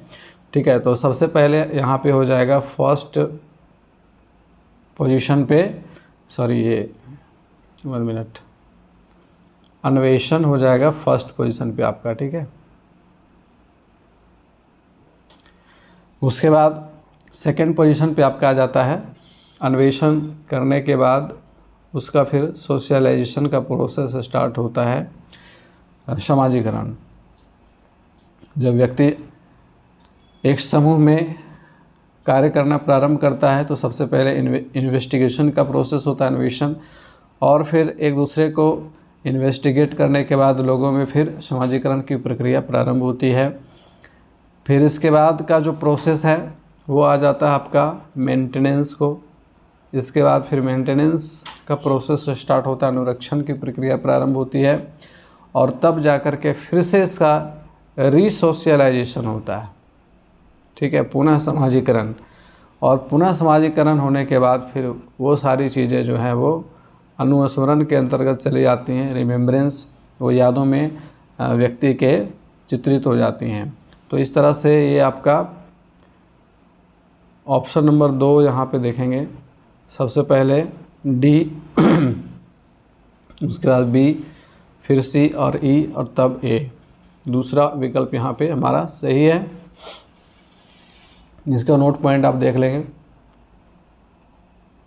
जॉन एम लेविन और रिचर्ड एल मोरलैंड, ये दो ऐसे शिक्षाविद मनोवैज्ञानिक हुए जिन्होंने समूह समाजीकरण का सिद्धांत दिया था। इन्होंने समूह समाजीकरण का एक मॉडल प्रस्तावित किया जो समूहों के माध्यम से व्यक्तियों के पारित होने का वर्णन और व्याख्या करता है। किस तरह से समूह में आने के बाद व्यक्ति समाज का निर्माण करता है और फिर आगे चल करके वो सारी चीज़ें एक समाजीकरण की प्रक्रिया को कैसे पूरा करती हैं, उसके बारे में इन्होंने सिद्धांत दिया था। नेक्स्ट क्वेश्चन है कि प्रत्येक समाज में अपनी विचारधारा, मूल्य, भाव, विश्वास, आदर्श तथा संस्कार जीवित अवस्था में होते हैं। सामूहिक प्रतिनिधित्व का सिद्धांत के तहत यह किसका मत है? तो यह मत जो है दुर्खिम का है, इमाइल दुर्खिम इनका पूरा नाम था। नेक्स्ट क्वेश्चन है कि इनमें से कौन समाजीकरण का द्वितीयक कारक नहीं है? यहाँ पे नहीं लगा हुआ है। तो समाजीकरण के 2 कारक होते हैं, एक तो प्राथमिक कारक और दूसरा द्वितीयक कारक। तो प्राथमिक कारक के अंतर्गत वो कारक आते हैं जो बच्चे को सीधे सीधे प्रारंभिक समय में शैशवावस्था में अफेक्ट करते हैं, ठीक है। तो शैशवावस्था में आप देखेंगे कि बच्चा किसके संपर्क में रहता है, तो परिवार के संपर्क में आता है ना। तो यहाँ पे जो हमारा ऑप्शन है द्वितीयक कारक नहीं है, तो परिवार चूँकि प्राथमिक कारक है ना, तो परिवार यहाँ पे आ जाएगा। विद्यालय आपका द्वितीयक कारक में चला जाएगा, पड़ोस द्वितीयक कारक में चला जाएगा, समुदाय भी द्वितीयक कारक में चला जाएगा। तो यहाँ पे केवल बी, तीसरा विकल्प हम लोग सिलेक्ट करेंगे। नेक्स्ट क्वेश्चन है कि संज्ञानात्मक ज्ञान क्षेत्र का वर्गीकरण किसके द्वारा प्रस्तुत किया गया था? तो जैसा कि आप लोगों को पता है कि संज्ञानात्मक ज्ञान क्षेत्र की जब हम लोग बात करते हैं तो वह जीन पियाजे से संबंधित है, और जीन पियाजे ने टोटल 4 संज्ञानात्मक ज्ञान क्षेत्र की बात यहाँ पर की जा रही है। संज्ञानात्मक ज्ञान क्षेत्र, संज्ञानात्मक विकास की अवस्थाओं का वर्गीकरण जीन पियाजे ने किया था, लेकिन संज्ञानात्मक ज्ञान क्षेत्र की जब हम लोग बात करते हैं, डोमेन्स की बात करते हैं, तो वो बेंजामिन एस ब्लूम के द्वारा डिवाइड किया गया था। बेंजामिन एस ब्लूम्स, तो ब्लूम्स टेक्सोनॉमी में हम लोगों ने इसको बिल्कुल अच्छे से पढ़ा हुआ है, तो ब्लूम्स टेक्सोनॉमी याद रखेंगे यहाँ पे। इसके बाद है ब्लूम के ज्ञानात्मक क्षेत्र में कौन शामिल नहीं है? तो ब्लूम के ज्ञानात्मक क्षेत्र में टोटल कितने चरण हैं? आप लोगों को याद होगा, सबसे नीचे स्तर से शुरू करेंगे, ऊपर स्तर की ओर जाएंगे, फटाफट से रिवाइज कर लेंगे। ये सारा चीज़ तो डिटेल से पढ़ाया हुआ है, लेकिन एक बार फिर से रिमाइंड करना ज़रूरी है। तो सबसे नीचे स्तर पर आता है नॉलेज, ठीक है। नॉलेज यानी कि ज्ञान उसको कहा गया है, लेकिन हम लोग उसको अपने भाषा में सूचना कहेंगे। नॉलेज के बाद का स्टेप क्या है? अंडरस्टैंडिंग।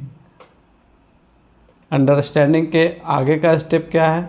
एप्लीकेशन, अनुप्रयोग, है ना। ज्ञान है, उसके बाद समझ है, समझ के बाद अनुप्रयोग है, इसके बाद आपका क्या है? एनालिसिस है। एनालिसिस के ऊपर क्या है? तो एनालिसिस के ऊपर आपका सिंथेसिस है। सिंथेसिस के ऊपर क्या है, तो सिंथेसिस के ऊपर आपका इवेल्युएशन है ना। तो इस तरह से टोटल 6 स्टेप हैं। तो इस तरह से ज्ञानात्मक क्षेत्र का वर्गीकरण किया गया है।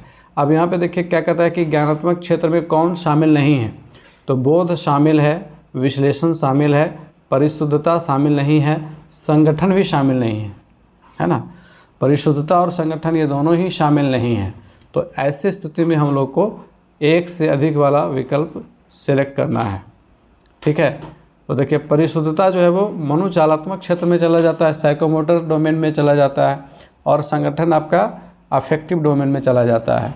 तो जो ब्लूम्स टैक्सोनॉमी के 3 डोमेन्स हैं, कैप याद रखेंगे, cognitive, affective and psychomotor domain, और इनके अलग अलग लेवल्स हैं, तो आपको उसको ध्यान में रखना है। अब अगला सवाल है कि सूची 1 को सूची 2 से सुमेलित करें। एक तरफ शिक्षण का स्तर है और इनके प्रस्तावक का नाम दिया हुआ है। तो जब हम स्मृति स्तर की बात करते हैं तो स्मृति स्तर के प्रस्तावक हर्वर्ट थे, ग्रहण शक्ति स्तर के प्रस्तावक मॉरिसन थे, और विचारशील स्तर, जिसको चिंतनशील स्तर भी कहा जाता है, इसके प्रस्तावक हंट थे। तो ये सुमेलित ही है, 1 का 1, 2 का 2, 3 का 3। चलिए आगे बढ़ेंगे।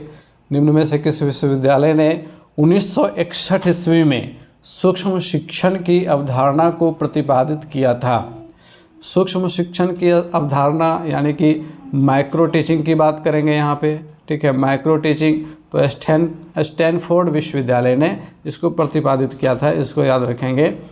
1961 में 1961 ईस्वी में डी एलन ने स्टैनफोर्ड विश्वविद्यालय, जो कि कैलिफोर्निया के अंतर्गत है, अमेरिका में स्थित है, ये सूक्ष्म शिक्षण की अवधारणा को प्रतिपादित किया था। तो एक सवाल यहाँ से अगर और बना दिया जाए कि सूक्ष्म शिक्षण की अवधारणा को किसने प्रतिपादित किया था, तो डी एलन ने। माइक्रो टीचिंग के प्रस्तावक कौन थे? डी एलन थे। इस चीज़ को भी ध्यान में रखेंगे। शिक्षा के 4 स्तंभ किसके द्वारा निर्धारित किए गए हैं? आप लोगों को याद होगा 4 पिलर्स ऑफ एजुकेशन, 4 स्तंभ, ये यूनेस्को के द्वारा निर्धारित किए गए हैं। और ये 4 स्तंभ कौन कौन से थे? Learning to know, learning to do, learning to be, learning to live together, ये 4 स्तंभ हैं। अच्छा, यूनेस्को का अगर फुल फॉर्म पूछ दिया कि यूनेस्को का फुल फॉर्म बताइए, क्या होगा? तो United Nations Educational, Scientific and Cultural Organization, this is the full form of UNESCO.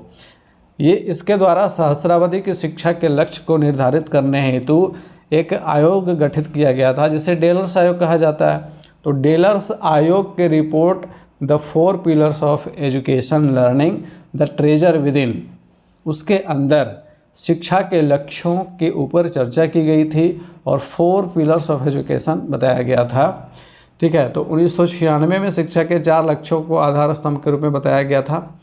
ये हैं learning to know, learning to do, learning to live together and learning to be. पाठ्यक्रम शब्द का क्या अर्थ है? एक शैक्षणिक संस्था के द्वारा अध्ययन के विषय की पेशकश शैक्षणिक संस्थानों के द्वारा निर्धारित लक्ष्यों को प्राप्त करने हेतु सीखने और अन्य अनुभवों का आयोजन करना। ये बिल्कुल सटीक लग रहा है। विभिन्न विषयों में निर्धारित पाठ्यक्रम, व्यवहारिक पाठ्यक्रम और परियोजना शोध प्रबंध नहीं, शिक्षा के स्तर को अर्हता प्राप्त करने के लिए नहीं। ये दूसरा विकल्प हमारा सही है यहाँ पे। शिक्षा से मेरा अभिप्राय बालक और मनुष्य के शरीर, मन और आत्मा के उच्चतम विकास से है। यह कथन किसका है? महात्मा गांधी जी का है। नेक्स्ट क्वेश्चन लेंगे कि पुस्तक दिवा स्वप्न में किस प्रकार की शिक्षा की परिकल्पना की गई है। तो पुस्तक दिवा स्वप्न मैंने शेयर किया था, आप सभी लोगों ने इसको ज़रूर पढ़ा होगा। व्हाट्सएप और टेलीग्राम दोनों चैनल पे हमने शेयर किया हुआ है। तो दिवा स्वप्न अगर आप लोगों ने अभी तक नहीं पढ़ा है, शॉर्ट बुक है, आप पढ़ सकते हैं, लेकिन अब इतना ज़्यादा टाइम नहीं कि डिटेल्स बुक को आप पढ़ें। तो शॉर्ट जो वीडियो मैंने बनाया था ना दिवा स्वप्न के ऊपर गिजू भाई बधेका का, वो देख लीजिए, वो काफ़ी है। तो इसमें हम बात करते हैं बाल केंद्रित एवं गतिविधि आधारित शिक्षा की, ठीक है। दिवा स्वप्न में गिजू भाई बधेका ने बाल केंद्रित एवं गतिविधि आधारित शिक्षण की परिकल्पना की है। नेक्स्ट क्वेश्चन है कि कंप्यूटर की भाषा क्या है? Digital, Python, HTML, binary. तो देखिए कंप्यूटर की भाषा बाइनरी कहलाती है, ठीक है। बाइनरी डिजिट में 2 ही अंक आते हैं, 0 और 1, यही 2 चीज़ समझता है कंप्यूटर, ठीक है। कंप्यूटर एक ही भाषा समझता है, बाइनरी डिजिट में केवल 2 अंक होते हैं, 0 और 1। कंप्यूटर में जो भी इनपुट डाला जाता है वह उसको 0 और 1 में कन्वर्ट करता है और फिर उसका प्रोसेसिंग होता है। इसीलिए सीपीयू में सेंट्रल प्रोसेसिंग यूनिट जो होता है उसका, वो सारी चीज़ों को प्रोसेस करता है और उसके बाद फिर आउटपुट के रूप में हमें वो सारी चीज़ें दिखती हैं। हिंद स्वराज की रचना महात्मा गांधी ने कब की थी? बहुत ही आसान सा सवाल है। 1909 में हिंद स्वराज महात्मा गांधी द्वारा रचित प्रसिद्ध पुस्तक है। इसकी रचना 1919 में की गई थी। कहाँ से की गई थी, कैसे की गई थी, तो इसके बारे में हम लोगों ने डिटेल क्लास में डिस्कस किया है कि गांधी जी जब इंग्लैंड से दक्षिण अफ्रीका की यात्रा कर रहे थे तो जिस जहाज़ पे वो जा रहे थे उस जहाज़ का नाम किल्डोनन कैसल था। उस जहाज़ पे चूँकि उस टाइम पे डिस्टेंस बहुत ज़्यादा कवर करना होता था और टाइम बहुत ज़्यादा लगता था, तो उन्होंने जहाज़ पे बैठे बैठे किताब लिख दी थी। नेक्स्ट क्वेश्चन है कि टैगोर के अकॉर्डिंग पाठचर्या किस पर आधारित होनी चाहिए? खेल, कार्य, पाठ्यपुस्तक, अनुशासन। तो टैगोर जो कि एक प्रकृतिवादी शिक्षा शास्त्री थे, उनके अनुसार कार्य आधारित शिक्षा होनी चाहिए। अगला है कि मॉन्टेसरी के अनुसार मानसिक और शारीरिक स्थिरता वाली अवस्था कौन सी है? तो मॉन्टेसरी के ग्रहणशील मन का जो चैप्टर है उसके ऊपर भी हमारा क्लास बना हुआ है, आप उसको देखेंगे, उसमें डिटेल से सारी चीज़ें डिस्कस की गई हैं। तो मानसिक और शारीरिक स्थिरता वाली जो अवस्था होती है यह द्वितीय अवस्था होती है 6 से 12 वर्ष वाली। मॉन्टेसरी के अनुसार बच्चों में सीखने की प्रवृत्ति का विकास करने के लिए किसका उपयोग करना चाहिए? पाठ्य पुस्तक आधारित अधिगम, गतिविधि आधारित, खेल आधारित, सतत आकलन आधारित। तो देखिए मॉन्टेसरी ने गतिविधि और खेल इन दोनों को ही महत्व दिया और उन्होंने बहुत सारे ऐसे TLMs का आविष्कार किया, उसका निर्माण किया जो बच्चों को सिखाने के दृष्टिकोण से बहुत ज़्यादा हेल्पफुल थे। तो दूसरा और तीसरा दोनों विकल्प हमारा सही हो जाएगा। तो ऐसी स्थिति में एक से अधिक वाला ऑप्शन चुनेंगे। आधुनिक भारत में स्त्री शिक्षा के जनक के रूप में किन्हें जाना जाता है? तो स्त्री शिक्षा के जनक के रूप में हम सभी लोगों को पता है ज्योतिबा फुले को जाना जाता है। ज्योतिबा फुले के बारे में विस्तृत जानकारी के लिए आप हमारा ज्योतिबा फुले पर जो क्लास आया उसको देख सकते हैं। ज्योतिबा फुले ने हंटर आयोग को दिए बयान में सरकार से क्या मांग की थी? आप लोगों को याद होगा कि हंटर आयोग जब आया था 1882 ईस्वी में, तो उस टाइम पे ज्योतिबा फुले ने उनके सामने एक मांग भरी पेशकश रखी थी जो उनका बयान के नाम से प्रसिद्ध हुआ। तो प्राथमिक शिक्षा के स्तर में सुधार की मांग उन्होंने की। इसके बाद शिक्षकों के वेतन में भी अपेक्षाकृत सुधार की मांग उन्होंने की थी। और बाकी है कि शिक्षा में केवल उच्च वर्णों के हितों की मांग, ये गलत है। दलितों एवं समाज के पिछड़े वर्गों को शिक्षा से दूर रखने की मांग, ये गलत है। उनका कहना था कि इन सबको शामिल करना है, शिक्षा के मुख्य धारा से जोड़ना है। तो पहला और दूसरा विकल्प सही है। तो ऐसी स्थिति में एक से अधिक चुनेंगे। आगे बढ़ेंगे। डॉक्टर जाकिर हुसैन के संदर्भ में कौन सा या कौन से कथन असत्य हैं? ठीक है, असत्य कथन को ढूंढना है, सत्य कथन को नहीं ढूंढना है। वे सन 1957 से 62 तक बिहार के राज्यपाल रहे थे, ये सही कथन है। वे 1948 से 49 में विश्वविद्यालय अनुदान आयोग के, जिसको हम लोग UGC के नाम से जानते हैं ना, कि अध्यक्ष नियुक्त हुए नहीं। वे UGC के अध्यक्ष के पद पे नहीं आए थे। उन्हें मरणोपरांत भारत रत्न से सम्मानित किया गया नहीं, जीवित रहते हुए भारत रत्न से सम्मानित किया गया था। उनकी मृत्यु भारत के राष्ट्रपति के पद पर रहते हुए हुई, ये सही है। लेकिन यहाँ पे 2 विकल्प गलत हैं, तो ऐसी स्थिति में हम लोग एक से अधिक चुनेंगे। जे कृष्णमूर्ति के अनुसार शिक्षा का उद्देश्य क्या है? जिद्दू कृष्णमूर्ति के अकॉर्डिंग शिक्षा का उद्देश्य क्या है? मनुष्य को अपना व्यवसाय करने के लायक बनाना नहीं, मनुष्य को पूरी तरह भारहीन, स्वतंत्र और आत्म प्रज्ञ निर्भर बनाना, ये सही आंसर है। प्रतियोगिता के लिए तैयार करने की बात नहीं करते हैं, नौकरियों के लिए कोई बात नहीं करते हैं। दूसरा विकल्प हमारा सही है। ध्यान मन के भीतर की वह ज्योति है जो क्रिया के मार्ग को आलोकित करती है और इस ज्योति के बिना प्रेम का कोई अस्तित्व नहीं है। तो अगर इस तरह का आपको एकदम जो कहते हैं सुक्ति वाला वाक्य नज़र आए तो जे कृष्णमूर्ति के द्वारा ये कथन कहा गया है। प्रगतिशील शिक्षा क्या है? इस विश्वास की पुष्टि करती है कि शिक्षकों को अपने दृष्टिकोण में दृढ़ रहना होगा और आज की दुनिया में बच्चों को सज़ा का उपयोग किए बिना नहीं पढ़ाया जा सकता, ये तो बिल्कुल गलत है। समस्या के समाधान और आलोचनात्मक चिंतन पर जोर देता है, बिल्कुल सही है। प्रगतिशील शिक्षा हमेशा समस्या के समाधान और क्रिटिकल थिंकिंग पे जोर देता है। अनुकूलन और सुदृढ़ीकरण के सिद्धांतों पर आधारित नहीं है, पाठ्य पुस्तकों के आसपास केंद्रित नहीं है, तो दूसरा विकल्प हमारा यहाँ पे सही है। जॉन डीवी दर्शन के किस शाखा के विचारक हैं? प्रयोजनवाद। इनके शिष्य किलपैट्रिक, जिन्होंने प्रोजेक्ट मेथड को जन्म दिया। पाठ्यचर्या विकास क्या है? विषय वस्तु विकास, उद्देश्य में परिवर्तन, योजना कार्यान्वयन और मूल्यांकन, पाठ्यक्रम और अध्ययन सूची की तुलना। देखिए, पाठ्यचर्या विकास के अंतर्गत कुछ चीज़ें आती हैं, इनमें से है योजना कार्यान्वयन और मूल्यांकन। यहाँ पे देख लीजिए, पाठ्यचर्या विकास प्रक्रिया के 4 आवश्यक चरण हैं। पहला है प्लानिंग, दूसरा है विषय वस्तु और विधियाँ, ठीक है, तीसरा कार्यान्वयन और चौथा है मूल्यांकन और रिपोर्टिंग। तो ये 4 आवश्यक चरण पाठ्यचर्या विकास के हैं। आधुनिक समय में छात्रों के व्यक्तित्व विकास के लिए क्या अनिवार्य किया गया है? पाठ्येतर गतिविधियाँ, ये सही है।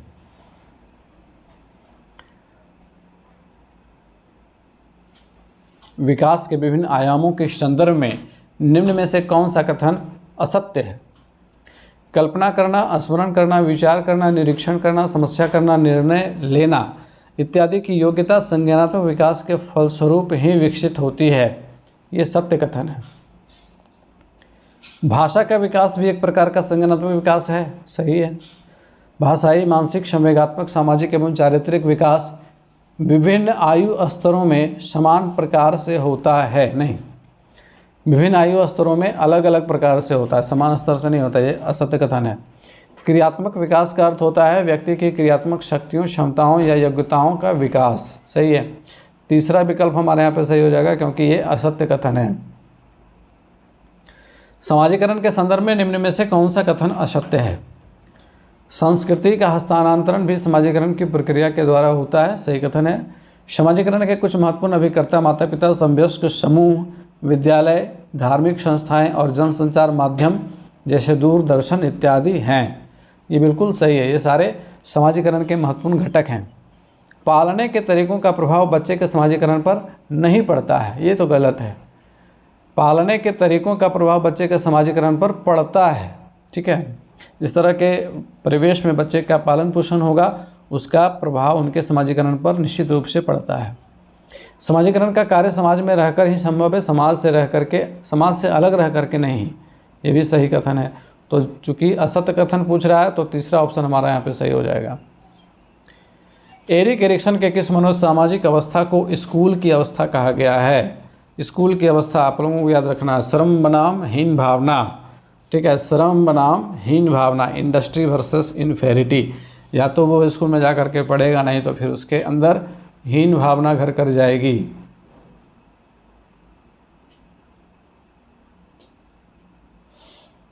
निम्न में से कौन सा कथन एरिक्सन के सिद्धांत के संदर्भ में सही नहीं है?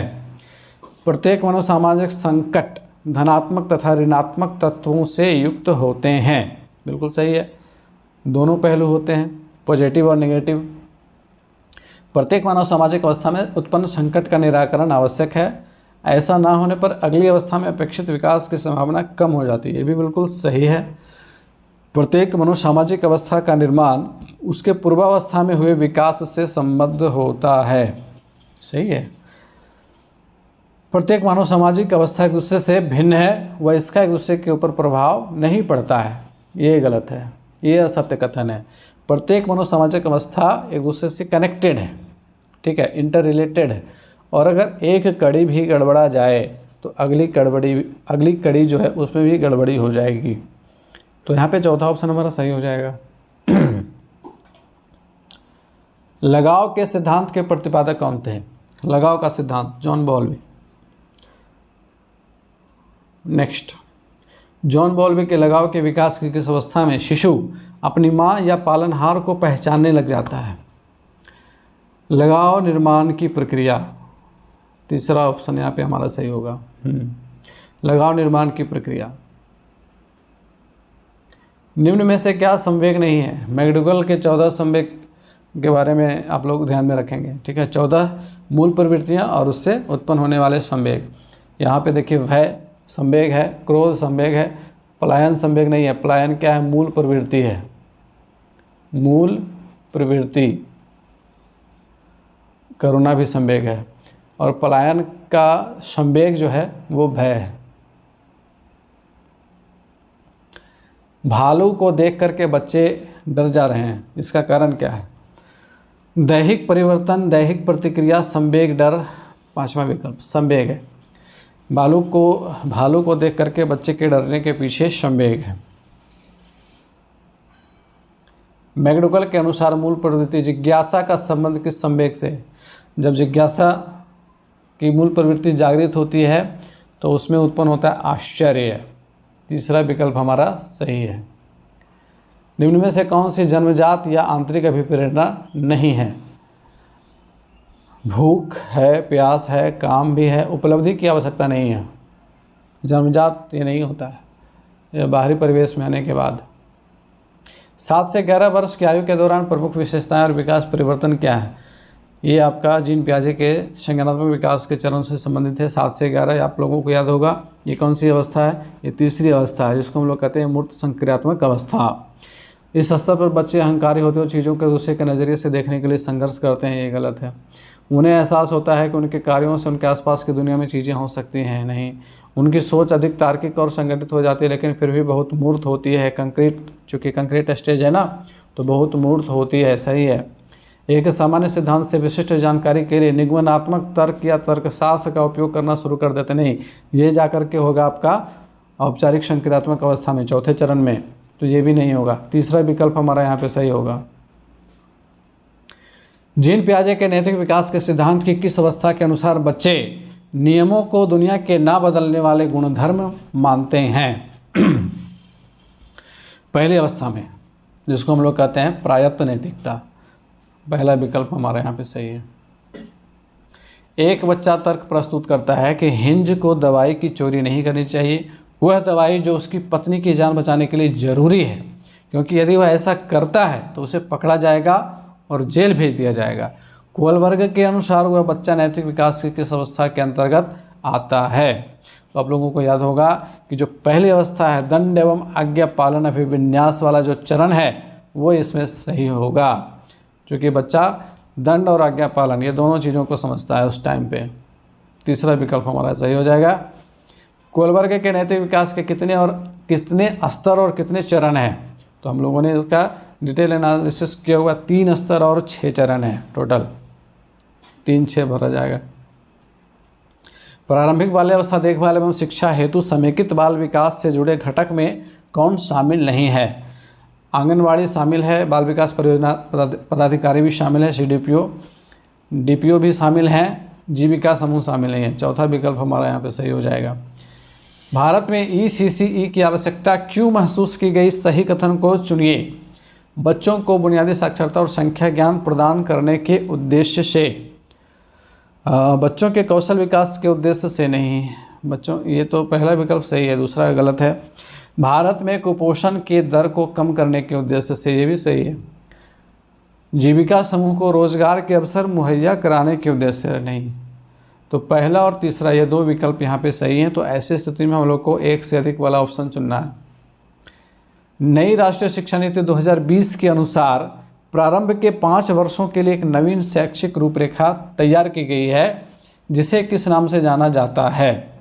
इसे जाना जाता है ECCE के नाम से। इसका full form early childhood care and education है। हिंदी में हम लोग इसको बोलते हैं पूर्व प्राथमिक शिक्षा एवं देखभाल। तो दूसरा विकल्प हमारा यहाँ पे सही। निम्न में से कौन सा एक सूक्ष्म गतिक कौशल है? Fine motor skill. Motor skill आपको जरूर ध्यान में रखना है, gross motor skill and fine motor skill. तो यहाँ पे बताइए, पेड़ पर चढ़ना कौन सा है? ग्रॉस है, ठीक है, स्थूल गति कौशल है। दौड़ना ये भी ग्रॉस है। चित्रकारी करना ये फाइन है। गेंद खेलना भी ग्रॉस है। और तीसरा विकल्प हमारा यहाँ पे सही होगा। अगला सवाल है, इनमें से कौन ECCE पाठचर्या का लघु उद्देश्य नहीं है, यानी कि दीर्घ उद्देश्य है? ठीक है। शैशवावस्था में विकास की गति के आधार पर लक्ष्य निर्धारित करना, विकास की गति के आधार पर लक्ष्य निर्धारित करना ये लघु उद्देश्य है। शिशु के क्रमबद्ध ज्ञान हेतु गतिविधियां तैयार करना, ये भी लघु उद्देश्य के अंतर्गत आता है। सर्वांगीण समेकित तथा इष्टतम बाल विकास प्राप्त करना, ये दीर्घ उद्देश्य है। तो ये हमारा लघु उद्देश्य नहीं है। शिशु शिक्षा से संबंधित नवाचार एवं प्रयोग करना, नवाचार और प्रयोग करना ये लघु उद्देश्य के अंतर्गत आते हैं। तो तीसरा विकल्प हमारा यहाँ पे हो जाएगा सही। दिव्यांगता अधिकार विधेयक 14 दिसंबर 2016 को पारित हुआ, जिसके अनुसार निःशक्तजन अधिनियम 1995 की 7 प्रकार की बाधाओं को बढ़ा करके किया गया 21 प्रकार। तीसरा विकल्प यहाँ पे सही है। पठन वैकल्य या पढ़ने की अशक्तता क्या कहलाती है? तो दिव्यांग वाला जो चैप्टर था हमारा अधिगम अशक्तता वाला, उसको देख लीजिएगा, उसमें सारा कुछ डिस्कस किया गया है डिटेल से। डिसलेक्सिया यहाँ पे सही आंसर होगा हमारा।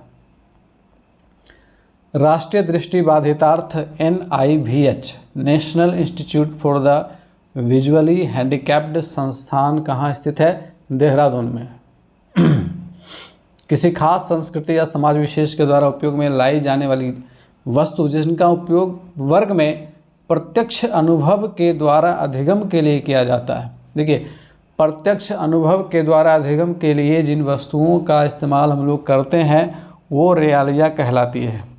ठीक है, उसको क्या कहते हैं? रेआलिया कहते हैं। RTE 2009 का भाग 4 किससे संबंधित है? RTE 2009 के अलग अलग भाग किससे संबंधित है, आपको इसको ध्यान में रखना है। यहाँ पे हमारा सवाल क्या कह रहा है कि RTE 2009 का भाग 4 किससे संबंधित है? तो ये हमारा विद्यालयों एवं शिक्षकों के दायित्व से संबंधित है। समावेशी शिक्षा नीति मानती है कि हमें डैश को डैश के अनुरूप बदलना है, हमें व्यवस्था को बच्चे के अनुरूप बदलना है। पहला विकल्प सही होगा। कला समेकित शिक्षा में कला को किस संदर्भ में लिया गया है? कला समेकित शिक्षा में कला को एक शिक्षण शास्त्र का टूल के रूप में समझा जाता है। पहला ऑप्शन हमारा सही हो जाएगा। इनमें से कौन कला के संदर्भ में सही नहीं है? कलाएं नवीन अभिनव प्रक्रियाओं का सृजन करती हैं, ये तो सही कथन है। कला वंचित समूहों के विद्यार्थियों को शिक्षा से जोड़ने में सहायता करती है, ये भी सही है।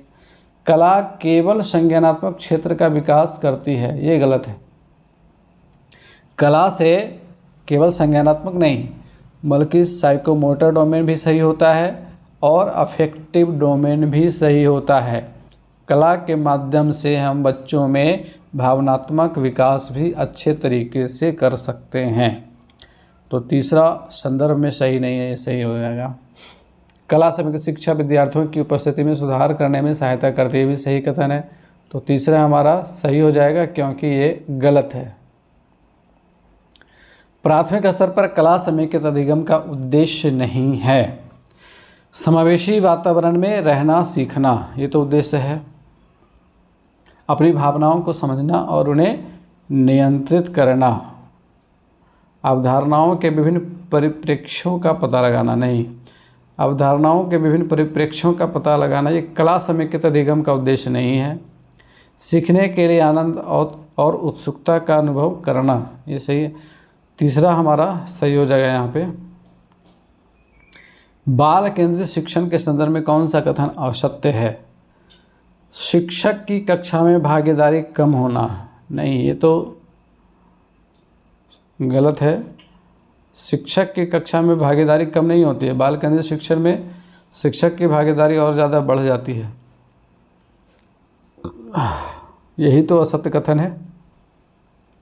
बच्चों के सीखने के लिए गतिविधि का आयोजन, ये तो सही कथन है। बच्चों के सीखने के लिए खेल को शामिल करना सही है। बच्चों के स्वयं करके सीखने पर बल देना, पहला ऑप्शन हमारा सही हो जाएगा क्योंकि ये असत्य कथन है। BCF 2018 शिक्षण की किस प्रणाली पर आधारित है?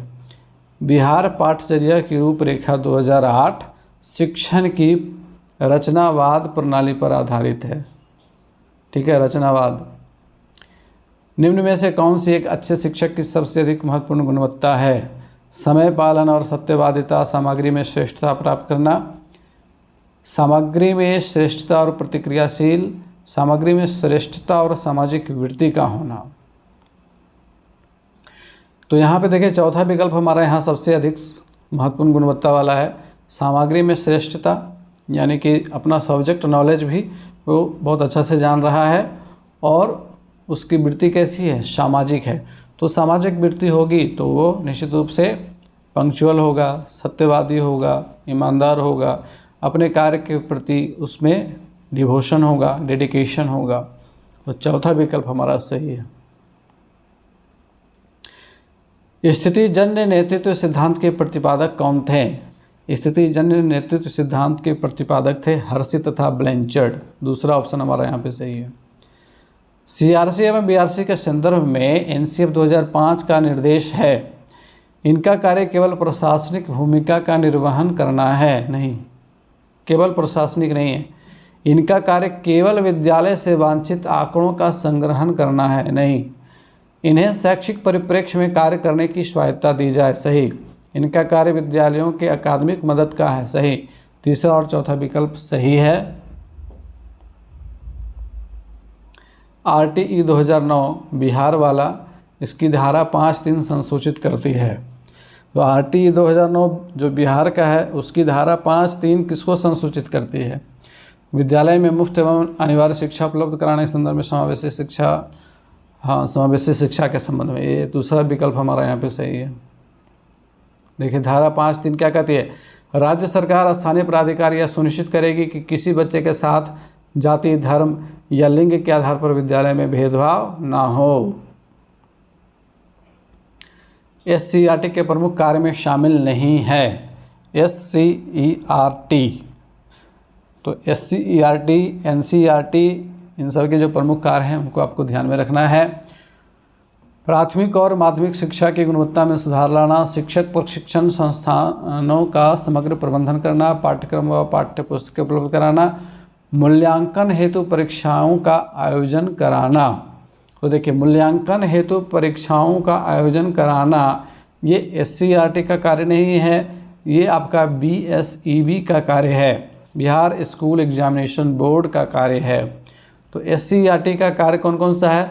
प्राथमिक और माध्यमिक शिक्षा की गुणवत्ता में सुधार लाना, शिक्षक प्रशिक्षण संस्थानों का समग्र प्रबंधन करना, जितने भी डाइट्स हैं, जितने भी टीचर ट्रेनिंग कॉलेजेस हैं या अन्य संस्थाएं हैं, उन सब का मैनेजमेंट देखना, पाठ्यक्रम व पाठ्य पुस्तकें उपलब्ध कराना, ये भी SCERT का कार्य है। लेकिन मूल्यांकन हेतु परीक्षाओं का आयोजन कराना ये SCERT नहीं करती है। BBOS, बिहार मुक्त विद्यालय शिक्षण एवं परीक्षा बोर्ड की स्थापना कब हुई थी? Bihar board of open schooling examination की स्थापना 2011 में की गई थी। याद रखेंगे इस चीज़ को। NCERT की प्रमुख पत्रिकाएं कौन कौन हैं? देखिए NCERT अपने तरफ से बहुत सारी पत्रिकाएं निकालती हैं। उसमें आपका इंडियन एजुकेशन रिव्यू है, जर्नल ऑन इंडियन एजुकेशन शामिल है, आपका स्कूल साइंस शामिल है, प्राथमिक शिक्षक भी शामिल है, लेकिन तरंग नहीं है।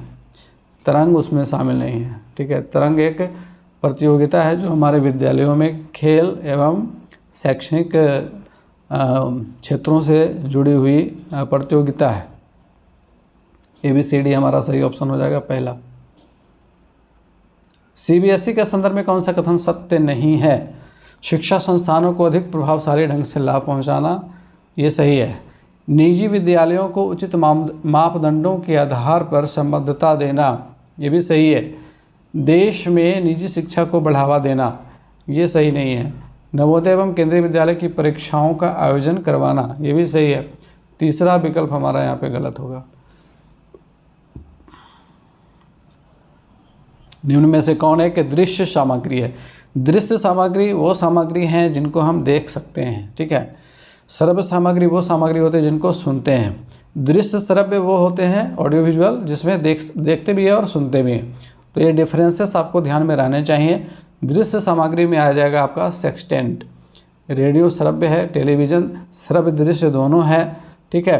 और सेक्सटेंट हमारा यहाँ पे जो है वो दृश्य सामग्री है।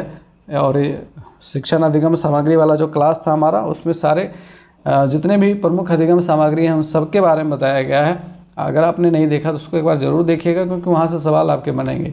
तो सेक्सटेंट इस प्रकार का एक यंत्र है, आँखों पर जो कोण बनता है उसके अकॉर्डिंग चीज़ें दिखाई पड़ती हैं। तो सेक्सटेंट एक दृश्य सामग्री है जिसका उपयोग जो है ना प्रमुख रूप से भूगोल और गणित में आँखों के स्तर पर बने कोण को मापने में किया जाता है। एक समावेशी कक्षा वह है जहां समस्याओं का अधिकाधिक समाधान करने की संभावना की दृष्टि से बच्चों की सक्रिय भागीदारिता रहती है। अध्यापक प्रत्येक अधिकर्ता के लिए वैविध्यपूर्ण व सार्थक अधिगमनात्मक अनुभवों हेतु परिवेश का निर्माण करते हैं। ये सही है। तब तक आकलन की पुनरावृत्ति होती रहती है जब तक प्रत्येक अधिगमकर्ता न्यूनतम श्रेणी की बात यहाँ नहीं की जाती है। विद्यार्थी का भार कम करने के लिए अध्यापक केवल अनुमोदित पुस्तकों से ही पढ़ाते हैं, पुस्तकों की बात नहीं करेंगे। दूसरा विकल्प हमारा यहाँ पे सही हो जाएगा।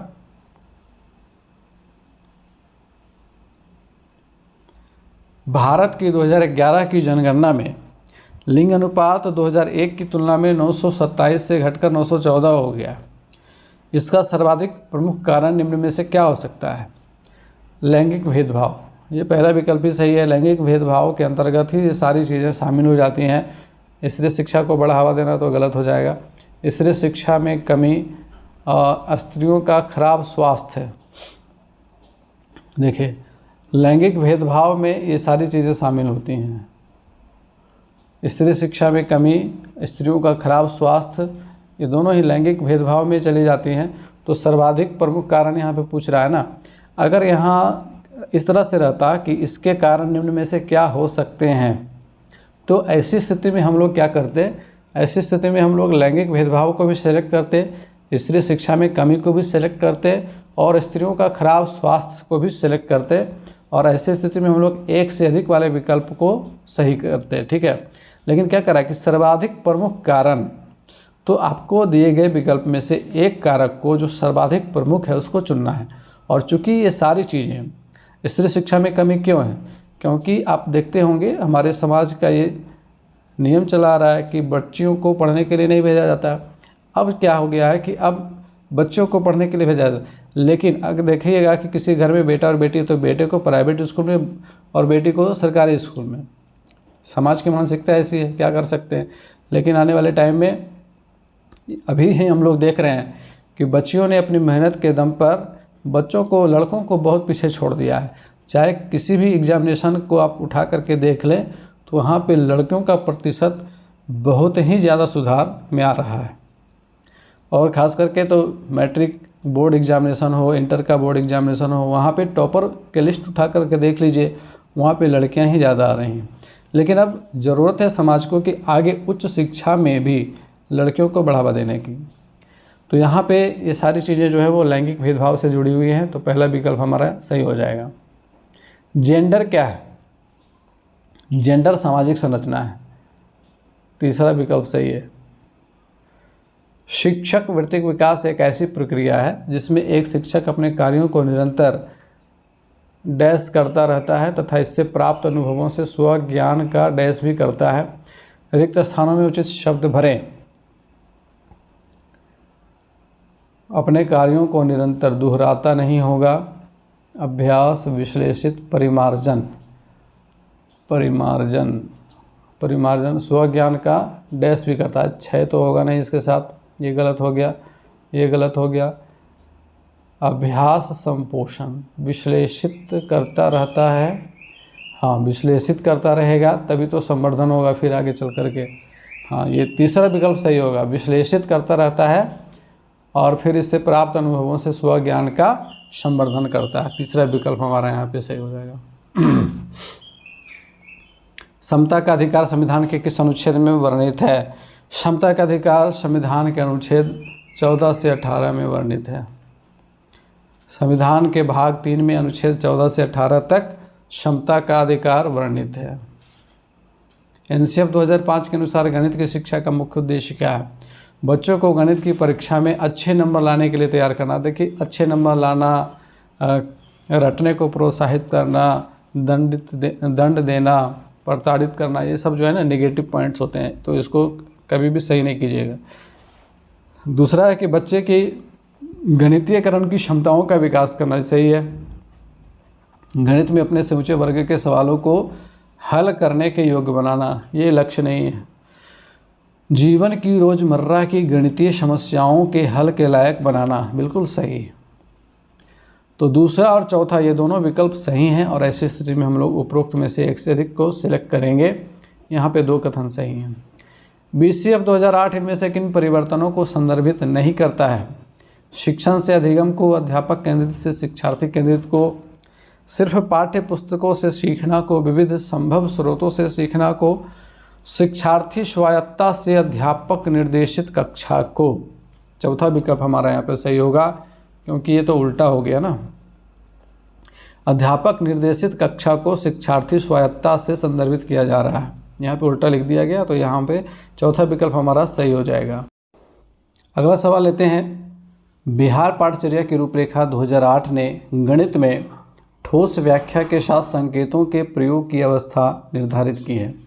तो जब आप BCF 2008 को देखिएगा तो गणित वाला जो अध्याय है उसके अंतर्गत कुछ अवस्थाओं को बांटा गया है। तो यहाँ पे कह रहा है कि ठोस व्याख्या के साथ संकेतों के प्रयोग की अवस्था, ये 8 से 12 वर्ष की अवस्था है। ये दूसरा विकल्प हमारा यहाँ पे सही है।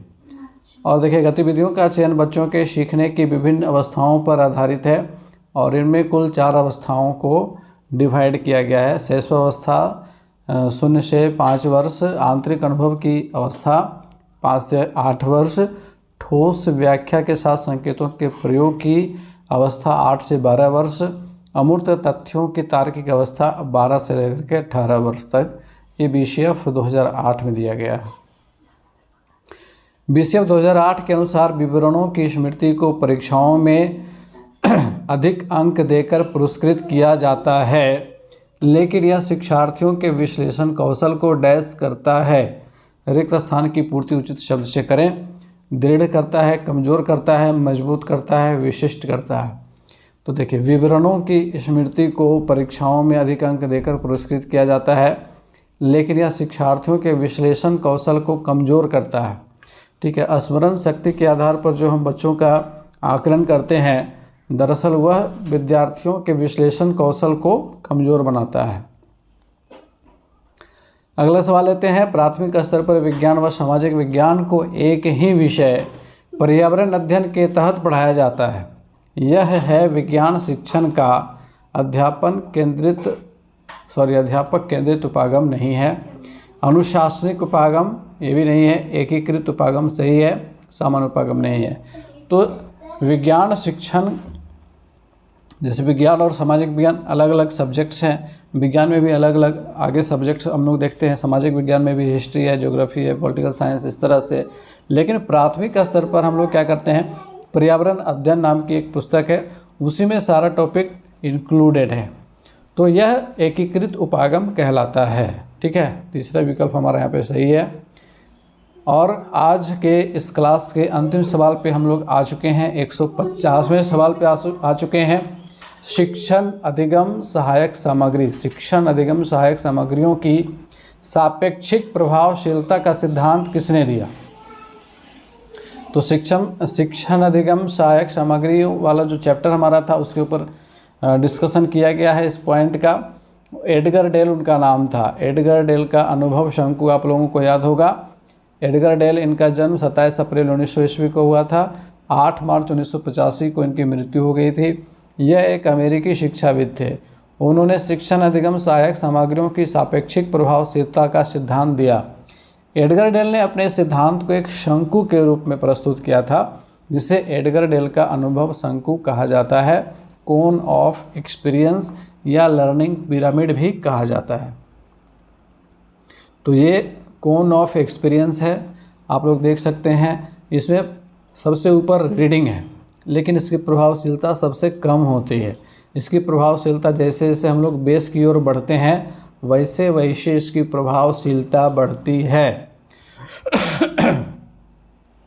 तो ये कोन ऑफ लर्निंग क्या दिखाता है, जो कुछ हम लोग बच्चों को पढ़ाते हैं या पढ़ने का जो प्रोसेस होता है अलग अलग तरीक़ों से पढ़ने का, तो after 2 weeks we tend to remember. 2 सप्ताह के बाद हमने जिस तरीके से पढ़ाई की उसका क्या प्रभाव पड़ता है। तो अगर हम रीडिंग करके पढ़ाई करते हैं तो उसका 10% याद रख पाते हैं। शब्दों को सुन करके हियरिंग वर्ड्स उसका 20%। अगर हम किसी चीज़ को देखते हैं तब उसका 30% याद रहता है। और जब किसी को देखते और सुनते दोनों हैं, ठीक है, ऑडियो विजुअल दोनों चीज़ें होती हैं, तब उसका 50% याद रहता है। और जब किसी डिस्कशन में पार्टिसिपेट करते हैं वहाँ पे 70% चीज़ें याद रहती हैं, 70% ऑफ व्हाट वी से। और अगर किसी चीज़ में एक्टिवली पार्टिसिपेट करते हैं, doing a dramatic presentation, simulating the real experience और डूइंग द रियल थिंग, करके सीखना जिसको हम लोग कहते हैं, तो जब करके सीखा जाता है तो उसका 90% याद रहता है। 90% ऑफ व्हाट वी से एंड डू, ठीक है। तो इस तरह से ये कोन ऑफ लर्निंग है जिसे एडगर डेल ने दिया था। तो आज का क्लास हमारा यहाँ पे होता है समाप्त। क्लास कैसा लगा है कमेंट करके ज़रूर बताइएगा। मिलेंगे फिर से नेक्स्ट क्लास है, तब तक के लिए गुड बाय, टेक केयर।